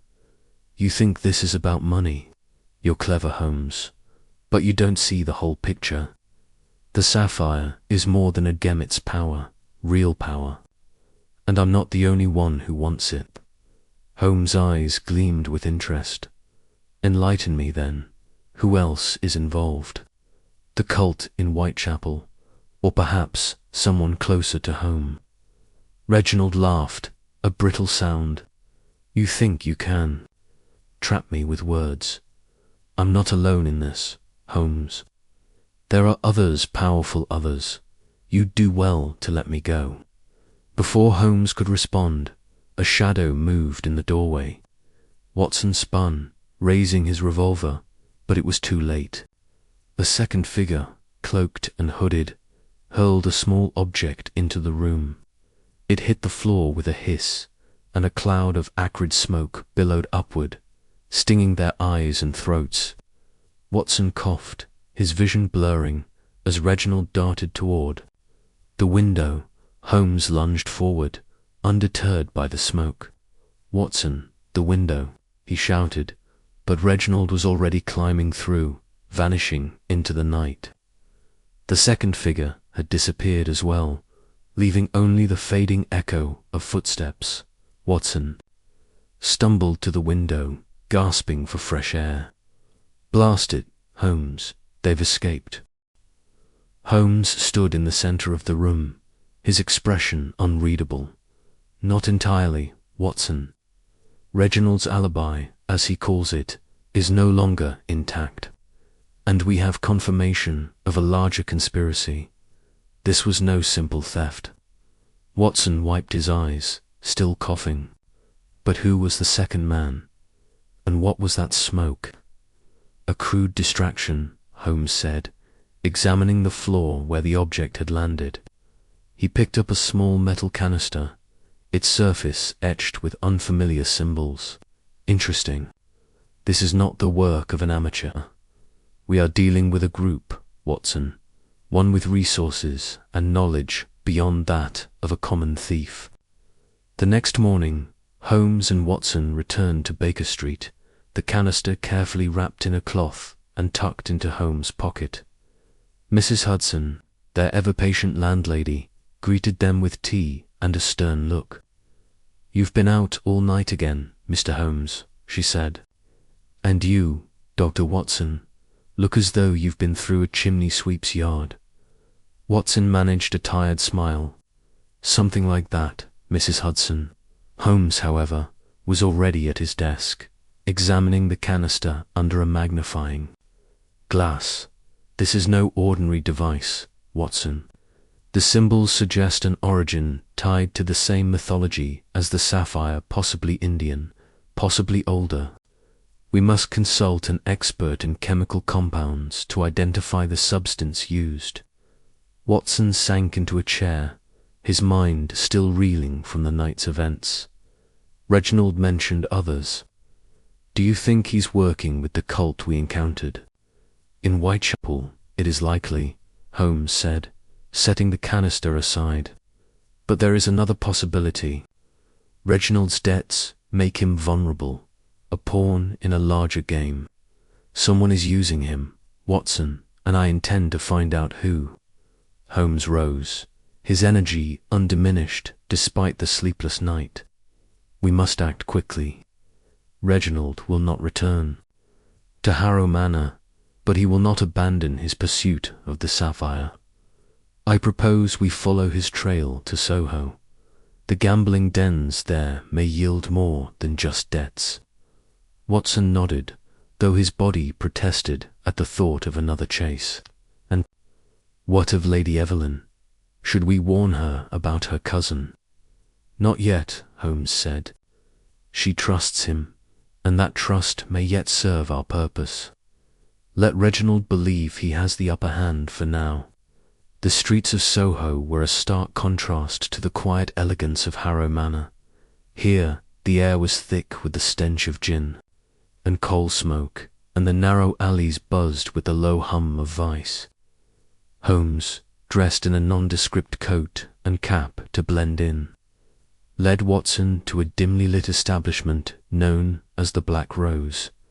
It was a gambling den of ill repute, frequented by men desperate to claw their way out of debt or deeper into it. Inside, the air was heavy with cigar smoke and the clink of glasses. Men hunched over card tables, their faces etched with desperation or false bravado. Holmes scanned the room, his eyes locking onto a figure in the corner, a man in a tailored suit, his back to the wall, watching the crowd with a predator's gaze. "That's him," Holmes murmured, nodding toward the man.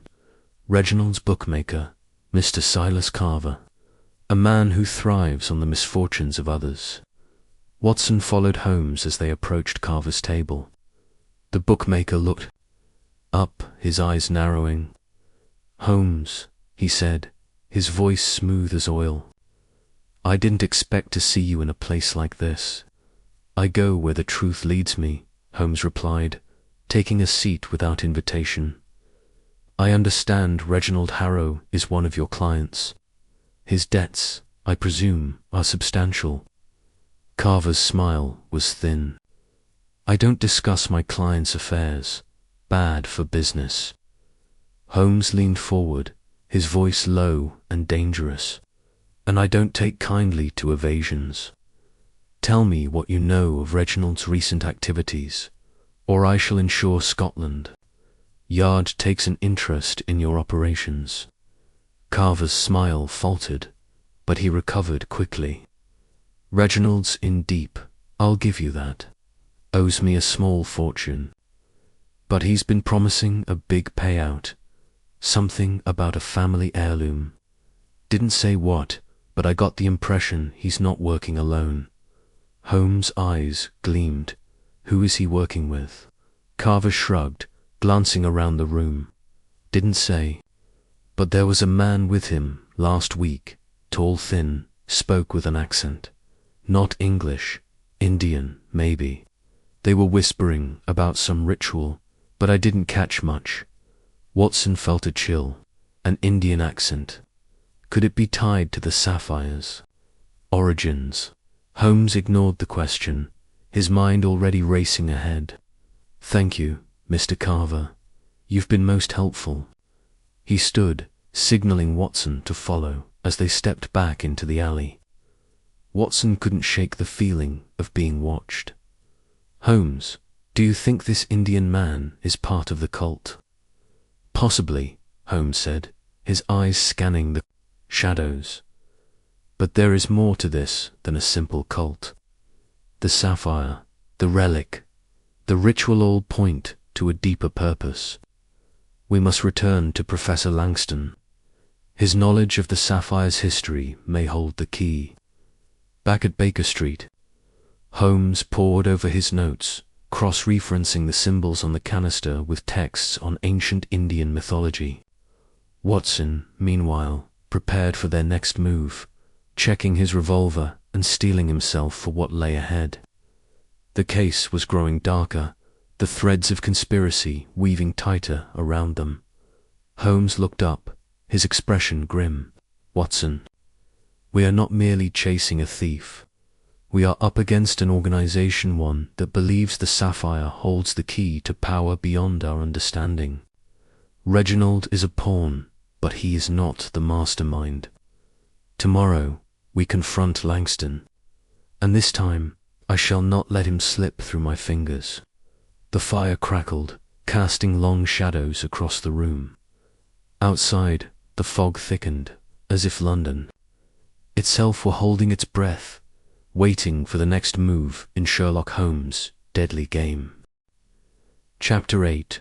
The hidden chamber. The fog had settled over London like a heavy shroud, muffling the clatter of hooves and the distant cries of street vendors as Sherlock Holmes and Dr. John Watson made their way back to Harrow Manor. The night was damp, the air thick with the scent of wet cobblestones and coal smoke. Holmes sat in the hansom cab, his sharp profile illuminated intermittently by the gaslights flickering past, his mind clearly elsewhere. Watson, seated opposite, adjusted his overcoat and glanced at his friend, noting the faint crease of concentration. Between Holmes' brows, "You've been uncommonly quiet since we left Whitechapel," Watson remarked, breaking the silence. "What's troubling you? That business with the cult?" Holmes' lips twitched, but his eyes remained fixed on some invisible point beyond the cab's window. The cult is a symptom, Watson, not the disease. Their obsession with the sapphire is driven by something tangible, something rooted in fact rather than superstition. The prophecy they spoke of the blood moon, the awakening of power, it's all too specific to be mere fantasy. Watson frowned, his practical mind grappling with the implications. You think there's truth to this talk of the sapphire's power? Not in the mystical sense, Holmes replied, his voice crisp. But there is a mechanism at play, a puzzle we've yet to fully assemble.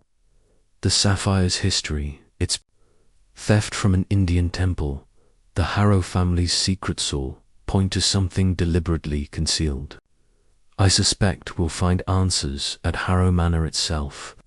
The cab jolted to a stop before the imposing gates of the manor, its ironwork curling like skeletal fingers in the mist.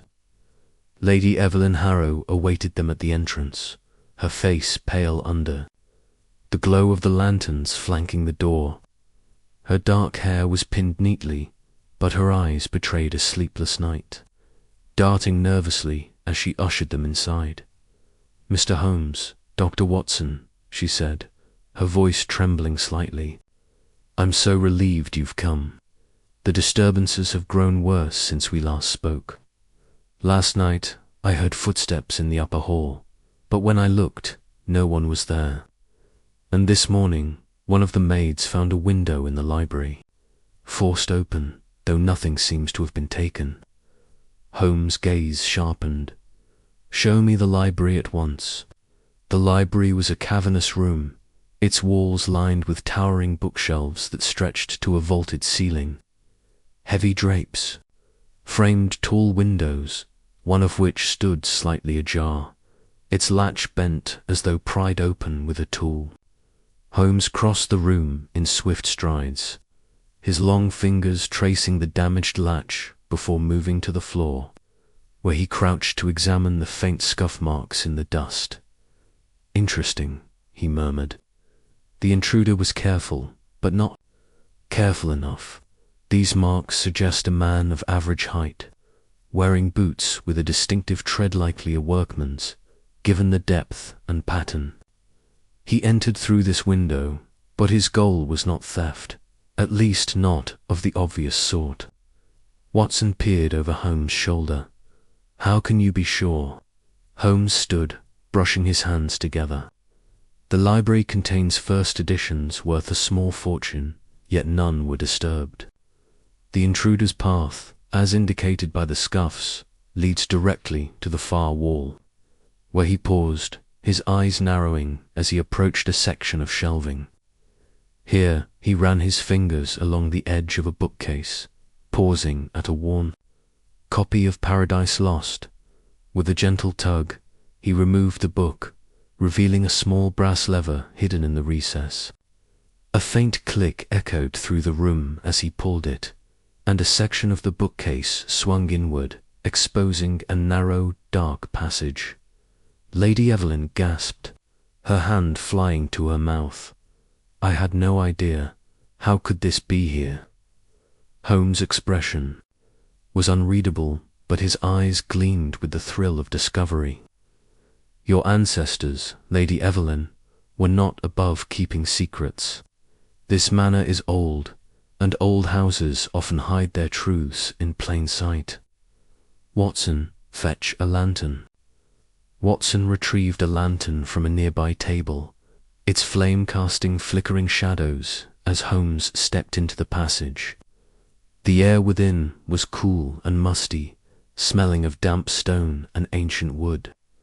The passage descended in a gentle spiral, its walls rough-hewn and unmarked save for faint scratches that suggested frequent use long ago. Watson followed closely, his revolver tucked into his coat pocket, while Lady Evelyn hesitated at the threshold.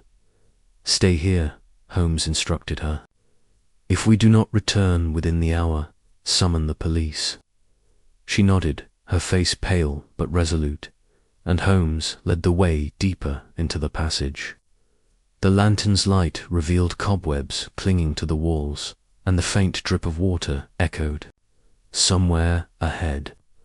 After a few minutes, the passage opened into a small, circular chamber, its walls carved with intricate symbols that seemed to pulse in the dim light.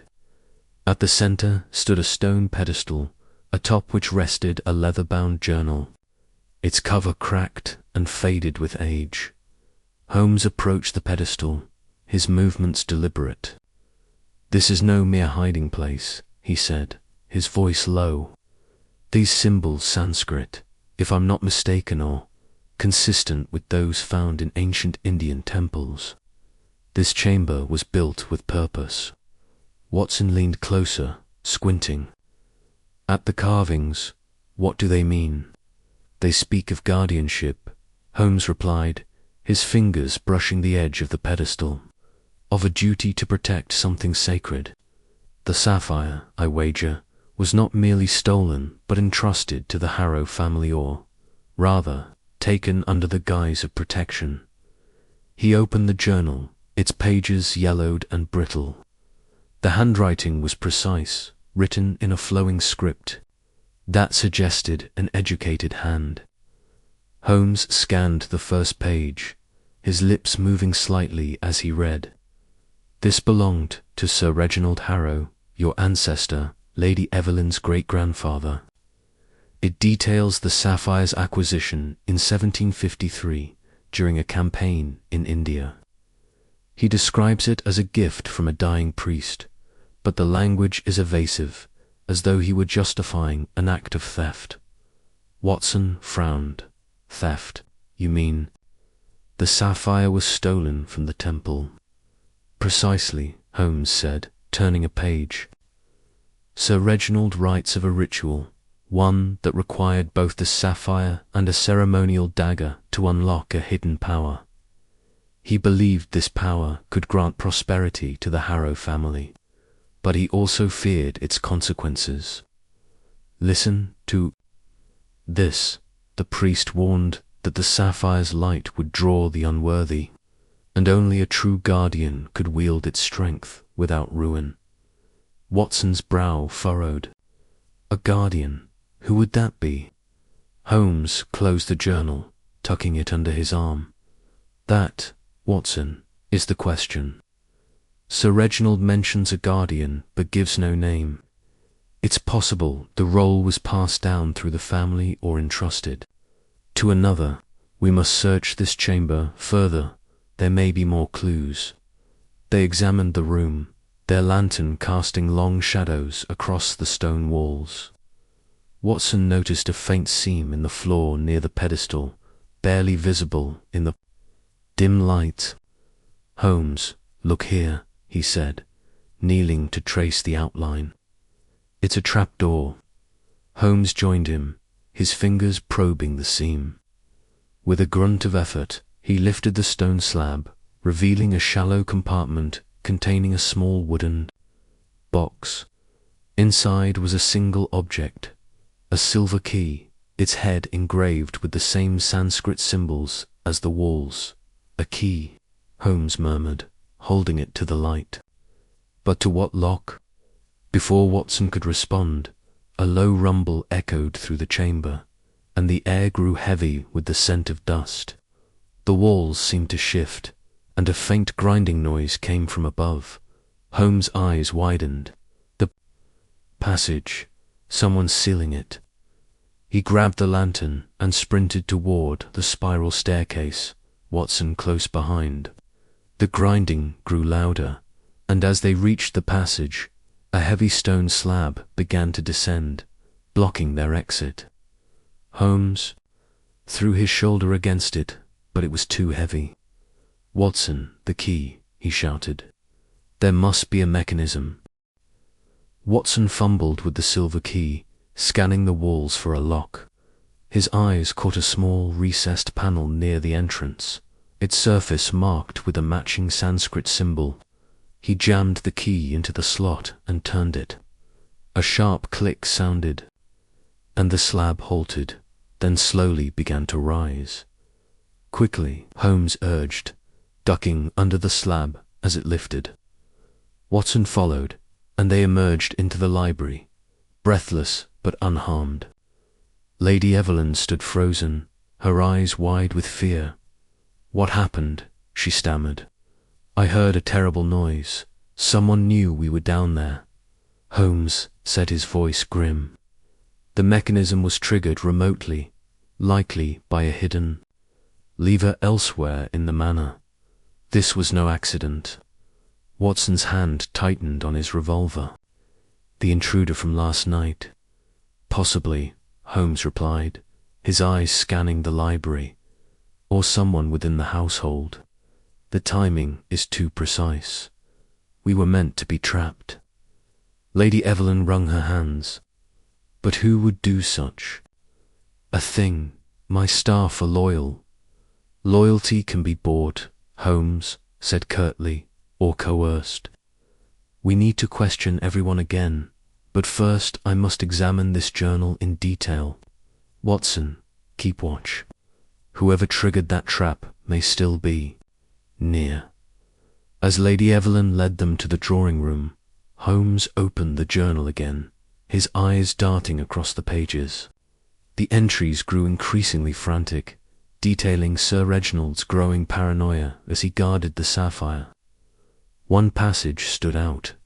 "The Guardian must never falter, for the Sapphire's power is both gift and curse. I have hidden the key, where none but the worthy will find it, in the heart of the manor's oldest secret." Holmes paused, his fingers tapping the page. "The oldest secret," he murmured. "This manor was built in the 16th century, but the west wing was added later, in Sir Reginald's time. If there's another hidden chamber, it's likely there." They moved to the west wing, a labyrinth of narrow corridors and faded tapestries. Holmes examined each wall, tapping lightly to detect hollow spaces. After nearly an hour, he stopped before a faded portrait of Sir Reginald himself, his stern face staring down from the canvas. Holmes pressed the frame, and a soft click echoed through the hall. The portrait swung outward, revealing a second hidden passage, this one narrower and lined with polished wood. "Remarkable," Watson breathed.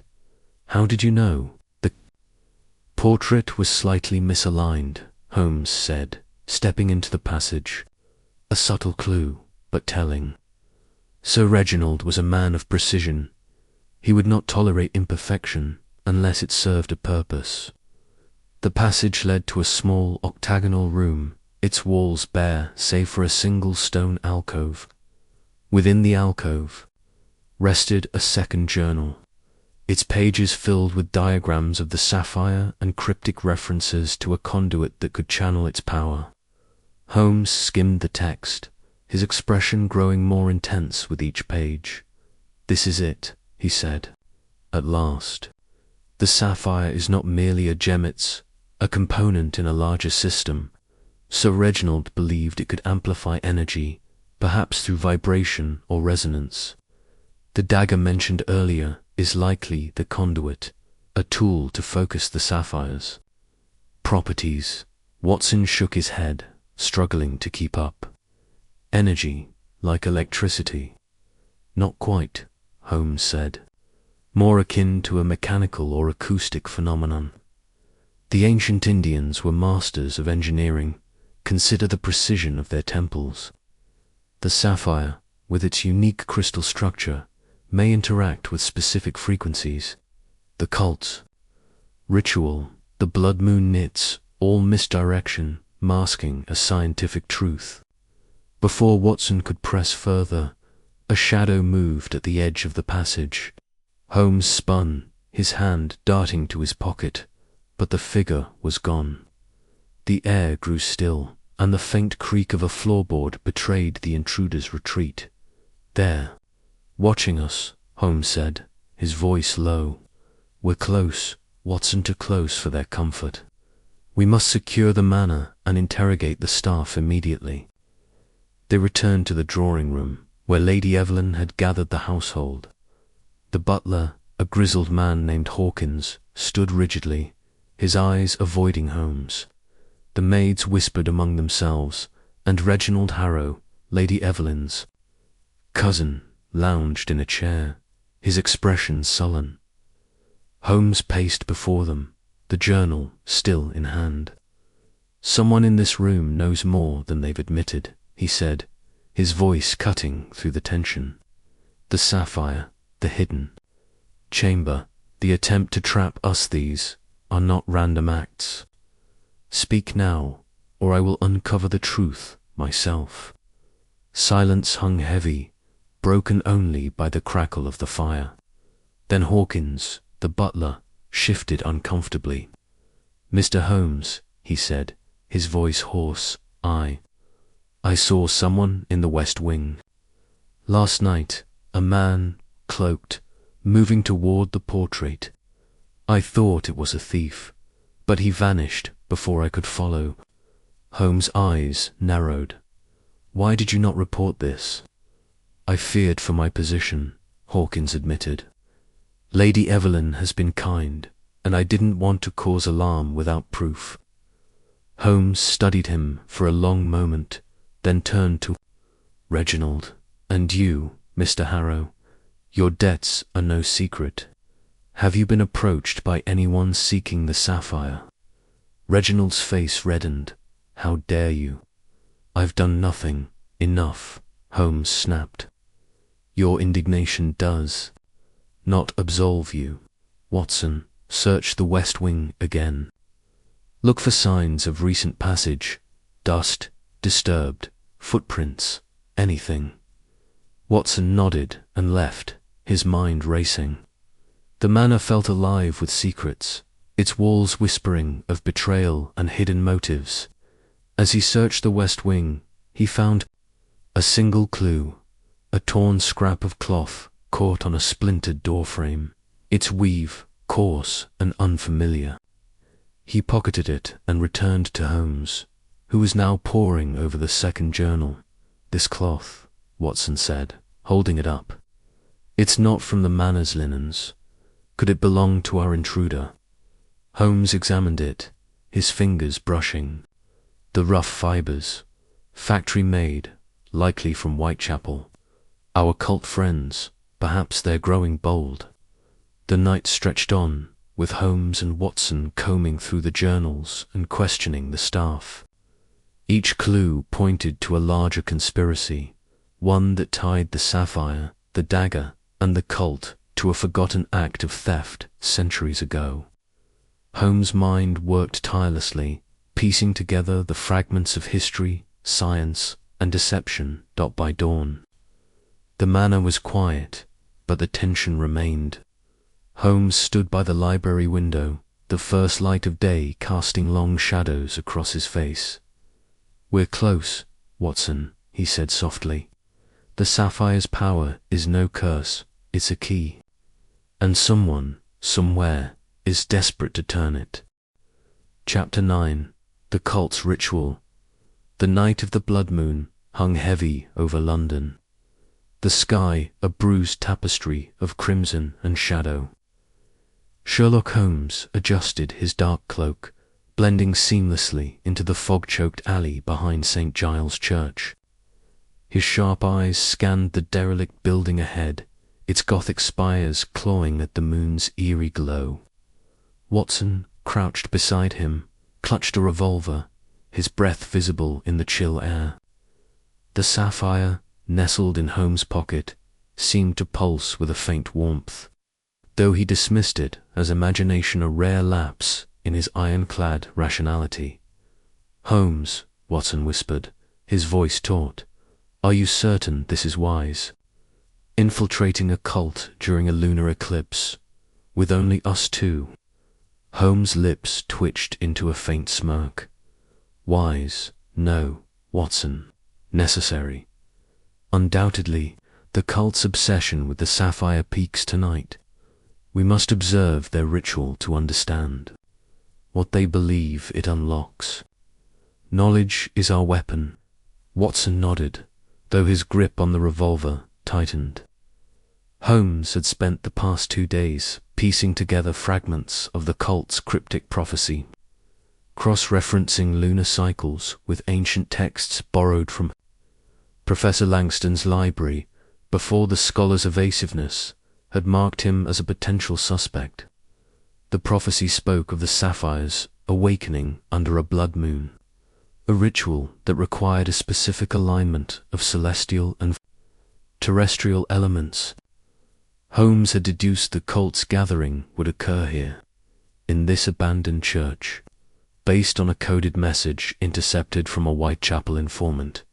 The church's rear door, half frosted and ajar, creaked as Holmes eased it open.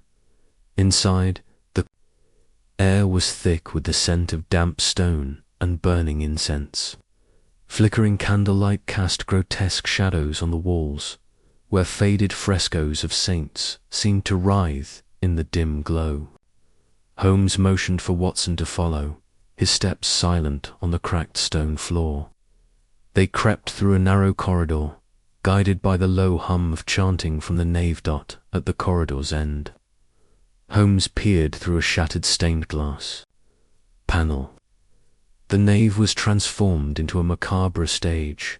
A circle of 12 robed figures stood around a stone altar, their faces hidden beneath cowls. At the altar's center, a crude wooden stand held a space conspicuously empty awaiting the Sapphire. The cult's leader, a tall figure with a silver mask glinting in the candlelight, raised a staff adorned with strange runes. The hour approaches. The leader's voice boomed, resonant with fervor.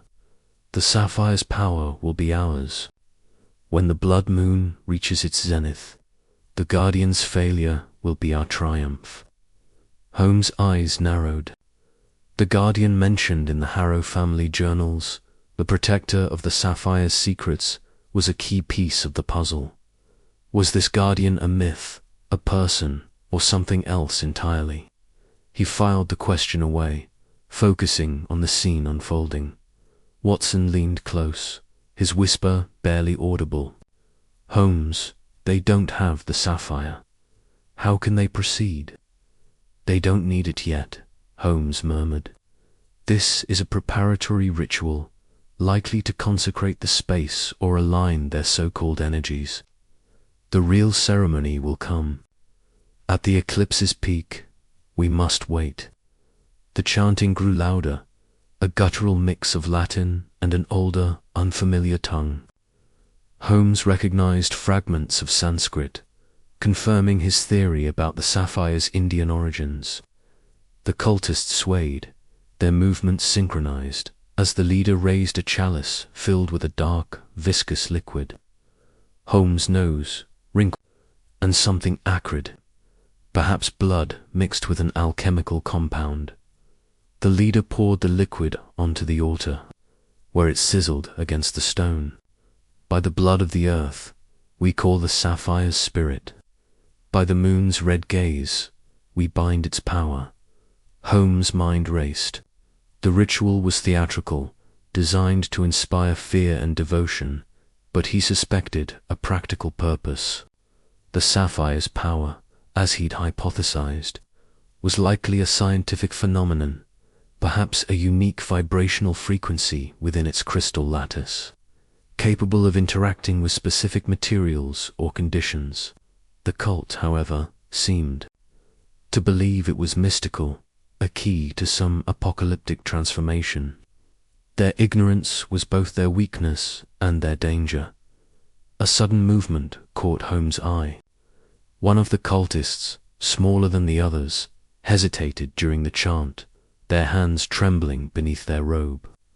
Holmes noted the anomaly, his instincts prickling. A weak link, perhaps. He gestured to Watson, indicating they should circle around for a better vantage point. They slipped through a side passage, navigating crumbling pews and cobwebs. From their new position behind a collapsed pillar, Holmes could see the altar more clearly. The leader now held a small, ornate box, its surface etched with symbols matching those in the Harrow journals. Holmes' pulse quickened. The box could contain a clue to the missing relic, the ceremonial dagger mentioned in the prophecy. The leader opened the box, revealing it to be empty. A murmur of unease rippled through the cultists. "The Guardian's treachery delays us," the leader snarled, "but the sapphire will be ours before the moon wanes." Holmes exchanged a glance with Watson. The cult's failure to secure the relic suggested internal disarray, an external rival. Professor Langston's evasive behavior loomed larger in Holmes' mind. Had the scholar already acquired the dagger, seeking the sapphire's power for himself? The chanting resumed, more frenzied now, as the blood moon's light streamed through a broken skylight, bathing the nave in crimson. Holmes calculated the eclipse's progression, 20 minutes until its peak. He needed to act before the cult dispersed or, worse, realized the sapphire was within their grasp. "Watson," he whispered, "we need a distraction. Can you manage something subtle?" Watson's eyes glinted with resolve. "Subtle's not my forte, but I'll manage." He slipped back toward the corridor, retrieving a loose stone from the floor. With a practiced throw, he sent it clattering against a distant pew, the sound echoing like a gunshot in the silent church. The cultists froze, their chanting faltering. The leader whirled, staff raised. Who dares interrupt the sacred rite? Holmes seized the moment, slipping closer to the altar under cover of the shadows. He needed to examine the box to confirm its significance. As he neared, the trembling cultist from earlier broke ranks, darting toward a side exit. The leader's shout rang out, "Seize the traitor!" Chaos erupted. 2 cultists lunged after the fleeing figure, while others drew knives from beneath their robes. Holmes, unnoticed in the confusion, reached the altar and lifted the box. Its interior was lined with velvet, molded to fit a dagger-shaped object. A faint residue of oil and metal lingered. Recent use, he deduced. The relic had been here, and recently. Watson's distraction had worked too well. A cultist spotted him retreating and shouted, "Intruders!" Holmes cursed under his breath, pocketing the box and signaling Watson to retreat. They bolted for the side passage, footsteps pounding behind them. The foggy alleys of St. Giles offered scant cover as they ran, the cult's cries echoing in pursuit. Holmes led Watson through a maze of back streets, his mental map of London guiding them toward safety.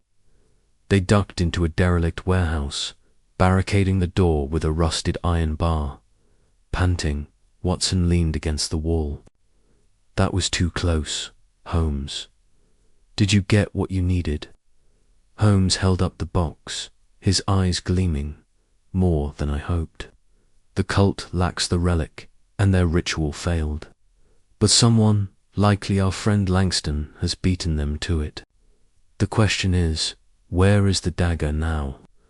As the blood moon waned overhead, Holmes' mind churned with possibilities. The cult's desperation, the empty box, the traitor in their ranks all pointed to a deeper conspiracy. The sapphire, still warm in his pocket, seemed to hum with secrets yet to be unveiled.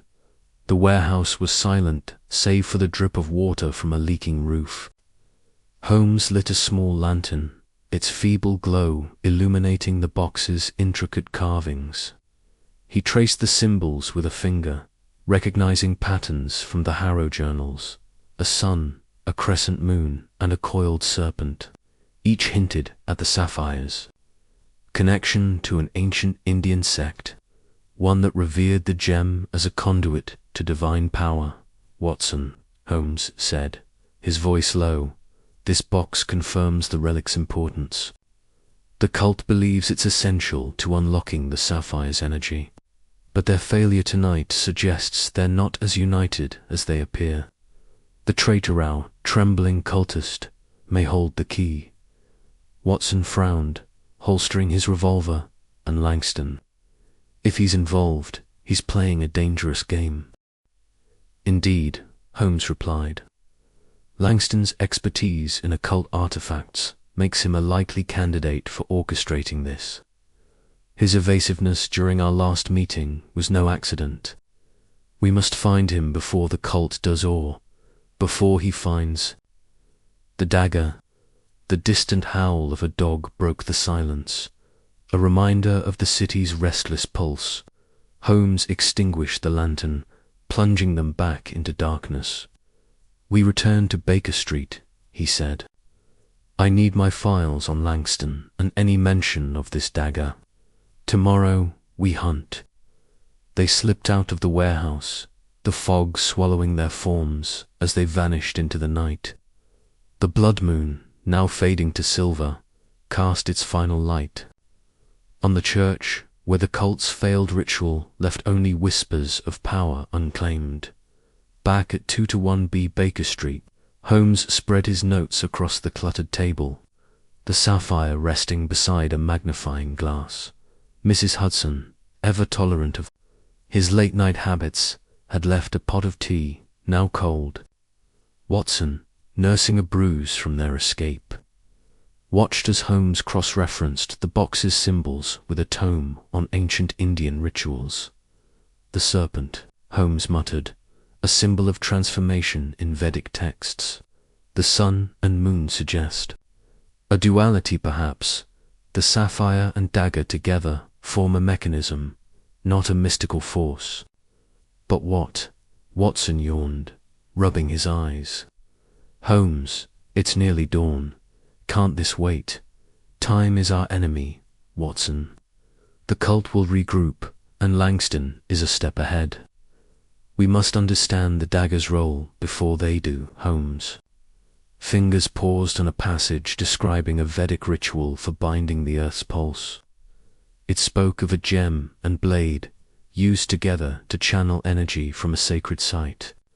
The sapphire's crystalline structure, he theorized, could amplify vibrations, perhaps triggered by the dagger's metal composition. A scientific explanation, not supernatural, but no less dangerous in the wrong hands. By mid-morning, Holmes had a plan. He dispatched a telegram to Sir Thomas Brant, the collector rumoured to possess artefacts from the same Indian temple. If the dagger had surfaced, Brant's estate was the next logical stop.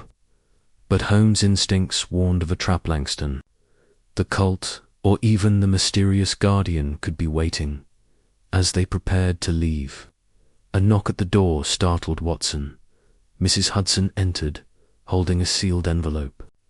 Delivered by a boy, Mr. Holmes. No return address. Holmes tore it open, revealing a single line in elegant script. The guardian watches. Return the sapphire, or the dagger claims you. Watson's face paled. Holmes, this is madness. We're in over our heads. Holmes folded the note, his expression unreadable. On the contrary, Watson, the game is afoot, and the stakes have never been higher. The journey to Brant's estate would be their next move, but the shadow of the guardian loomed large. Holmes felt the sapphire's weight in his pocket, a reminder that every step brought them closer to unravelling its secret saw to their doom. Chapter 10. The Relics Trail. The fog hung low over London, a thick, choking blanket that seemed to swallow the gaslight's feeble glow. Sherlock Holmes sat in the hansom cab, his sharp eyes fixed on the passing shadows of Baker Street, while Dr. John Watson, seated opposite, clutched his revolver beneath his overcoat. The clatter of hooves on cobblestones was the only sound breaking the oppressive silence, save for Holmes' occasional murmur as he reviewed the facts of the case in his mind. The sapphire, the cult, the blood moon prophecy all threads in. A tapestry that now pointed to Sir Thomas Brant, a reclusive collector rumoured to possess the ceremonial dagger. The missing piece of the puzzle, that could unlock the Sapphire's fabled power. Holmes had deduced the dagger's importance from the journals found in Harrow Manor's hidden chamber. The ancient texts, written in a mix of English and Sanskrit, described it as the key of Agni, a relic forged to complement the sapphire's crystalline structure. Without it, the cult's ritual during the blood moon would fail, as it had for centuries. But the trail to the dagger led to Brandt, a man whose wealth and secrecy made him a formidable obstacle. Holmes had arranged a meeting under the pretense of discussing rare artifacts, but his true aim was to confirm the dagger's presence and, if possible, secure it before the cult could. The cab lurched to a stop outside Brandt's imposing Kensington estate, its iron gates looming like sentinels in the mist. Holmes stepped out, his Inverness cape billowing slightly as he surveyed the scene. "Watson," he said, his voice low but firm, "keep your wits about you. Brandt is no fool, and men of his ilk rarely leave their treasures unguarded." Watson nodded, his face set with determination. "Do you think he's involved with the cult?" Holmes' lips twitched in a faint smile. "That remains to be seen. But his collection is vast, and his reputation for acquiring relics through unconventional means precedes him. If the dagger is here, we must find it before Langston or his acolytes do." The gates creaked open, and a butler, stern-faced and impeccably dressed, ushered them into the grand foyer. Marble floors gleamed under crystal chandeliers, and the walls were lined with artifact Cicercian tablets, Egyptian scarabs, and jade carvings from the Orient. Watson's eyes widened at the display, but Holmes' gaze remained focused. Scanning for any hint of the dagger's presence, Sir Thomas Brandt awaited them in a mahogany-panelled study, its shelves groaning under the weight of ancient tomes and Curiosity was a tall man, nearing 60, with a hawkish nose and eyes that gleamed with guarded intelligence. His silk cravat was immaculate, but his hands, clasped behind his back, betrayed a slight tremor as Holmes and Watson entered. "Mr. Holmes, Dr. Watson," Brandt said, his voice smooth but edged with caution. "A pleasure to meet men of your reputation. I understand you wish to discuss my collection." Holmes inclined his head, adopting the air of a curious scholar. "Indeed, Sir Thomas, your reputation as a collector of rare antiquities is unparalleled. I am particularly interested in artifacts of Indian origin, specifically those tied to Vedic rituals." Brandt's eyes narrowed slightly, but he gestured to a pair of leather armchairs. "Please, sit. My collection is extensive, but I'm afraid I have little from India. A few manuscripts, perhaps, but nothing of note." Holmes settled into the chair, his fingers steepled, curious. "I had heard rumors of a ceremonial dagger in your possession, a relic of some significance, said to originate from a temple in Rajasthan." Brandt's smile tightened, and Watson noted the brief flicker of unease in his expression. "Rumors, Mr. Holmes, are often exaggerated. I deal in artifacts of historical value, not fanciful relics tied to superstition. Yet history and superstition are often entwined," Holmes replied, his tone light but probing. "A dagger, perhaps adorned with intricate carvings, might be dismissed as ornamental by some, but to others it could hold unique significance." The conversation danced around the subject, Brandt deflecting with practiced ease while Holmes pressed with subtle questions. Watson, though less versed in such verbal sparring, watched closely, noting the way Brandt's fingers twitched when the topic of Indian relics arose. The man was hiding something, but whether it was the dagger or mere discomfort at Holmes' scrutiny remained unclear. After nearly an hour, Brant excused himself to attend to a supposed urgent matter, leaving Holmes and Watson alone in the study. Holmes wasted no time. "Watson, keep watch at the door," he whispered, already moving toward the shelves. His fingers brushed over books and artifacts, searching for hidden panels or false compartments. "Holmes, this is madness," Watson hissed, glancing nervously at the door. "If Brant catches us, then we must be swift," Holmes interrupted. His eyes alight with focus, he tapped a section of the bookshelf, and a faint click echoed in the room.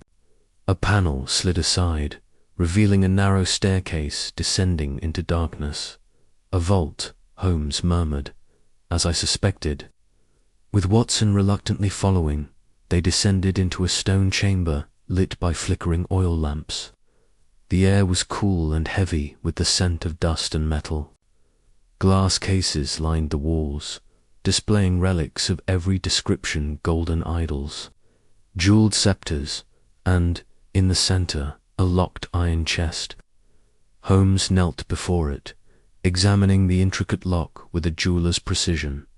"A combination lock," he said, producing a small tool from his pocket. "Brant is cautious, but not cautious enough." As Holmes worked, Watson paced, his revolver still in hand. "What if the dagger isn't here? We're risking everything on a hunch." "Not a hunch, Watson," Holmes replied, his voice steady.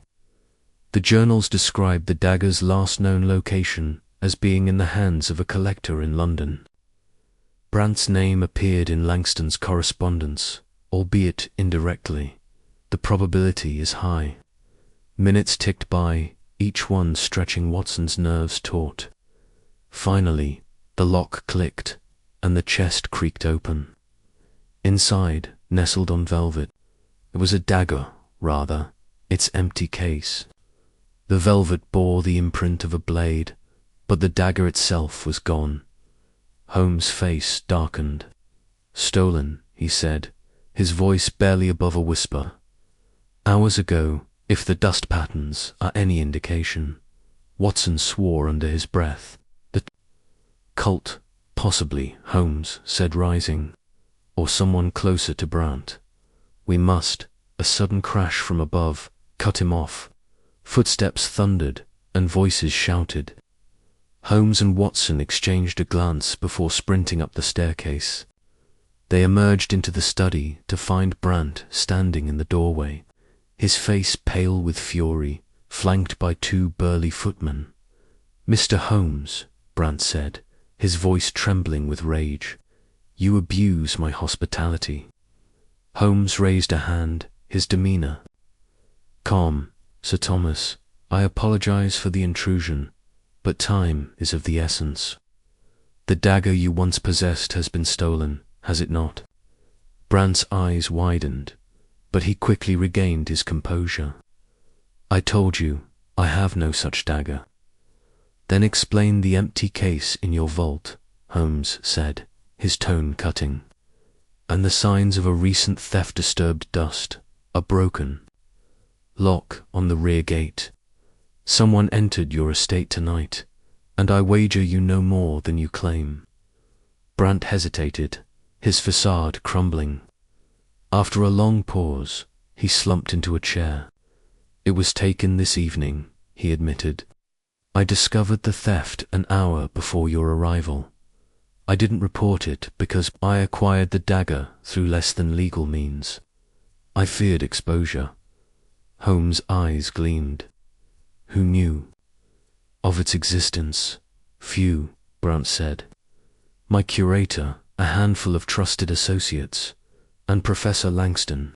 He visited last week, asking about Indian relics. I showed him the dagger, thinking it a harmless curiosity." Holmes' jaw tightened. "Langston," he said, almost to himself. "He's moving faster than I anticipated."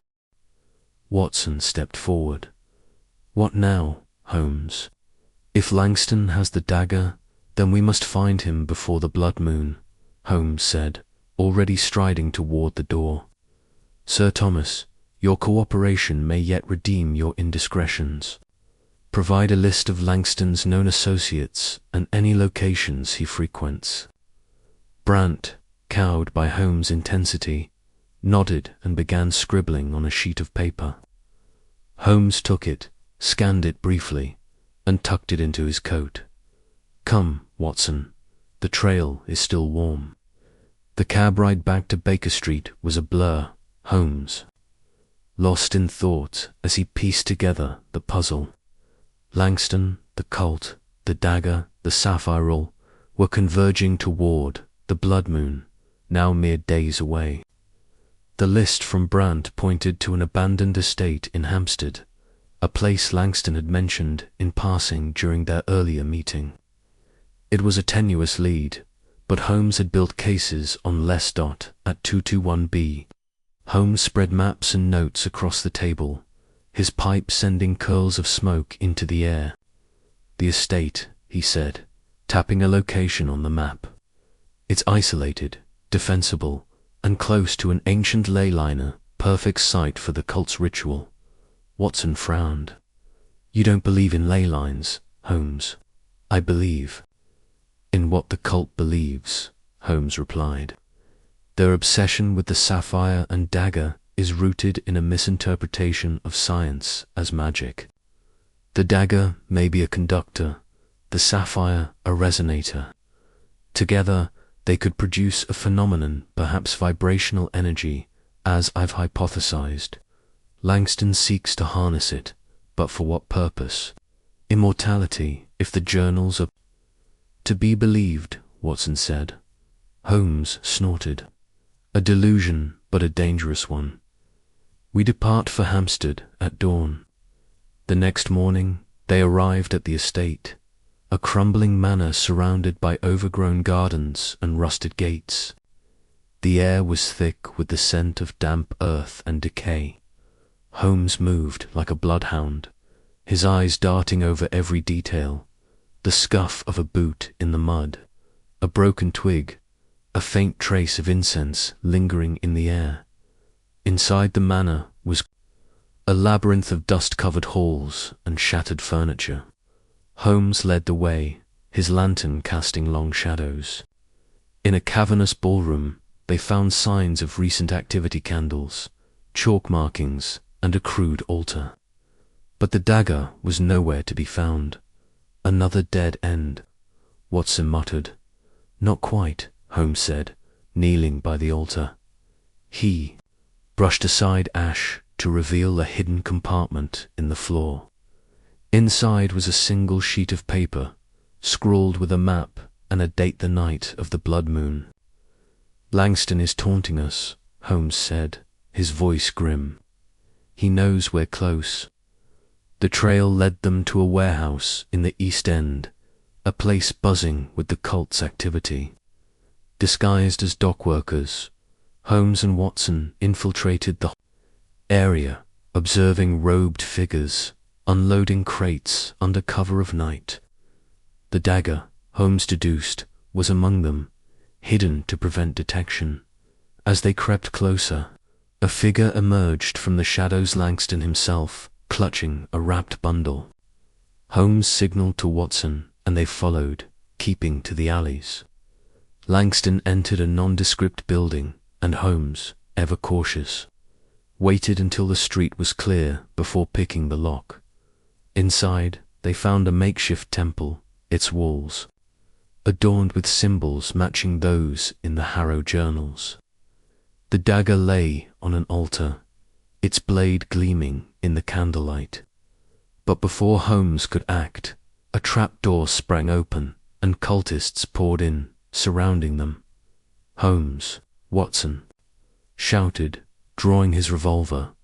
Hold, Watson, Holmes said, his voice calm but commanding. Professor Langston, I presume. Langston stepped forward, his eyes wild with fervor. You're too late, Holmes. The dagger is mine, and the sapphire will soon follow. The blood moon will see the power unleashed. Holmes smiled thinly. A power you misunderstand. The sapphire's energy is not mystically, it's a matter of physics. A resonance you cannot hope to control without precise calculations. Langston laughed, but there was a flicker of doubt in his eyes. You underestimate me, Holmes. I have studied the texts, the rituals, and yet you lack the sapphire, Holmes interrupted. And without it, your ritual is nothing but theatre. The standoff was tense, but Holmes' words sowed discord among the cultists. Sensing their hesitation, he pressed his advantage, detailing the scientific flaws in their plan until Langston's confidence wavered. In a moment of distraction, Watson lunged, tackling a cultist and seizing the dagger. Chaos erupted. Holmes and Watson fought their way out, the dagger secured in Holmes' coat. They fled into the night, pursued by shouts and the clatter of boots. By the time they reached safety, the blood moon was 2 nights away, and the game was far from over. Back at Baker Street, Holmes examined the dagger, its carvings intricate and precise. The final piece, he said, his voice heavy with the weight of what lay ahead. Langston will come for it, and we must be ready. Watson nodded, his hand still gripping the revolver. What's our next move? Holmes' eyes gleamed. With determination, we prepare for the blood moon, Watson. The cult's ritual must be stopped, and Langston's delusions laid bare. The sapphire's power is no curse, it's a challenge, and we shall meet it. The night stretched on, filled with plans and preparations, as the shadow of the blood moon loomed ever closer.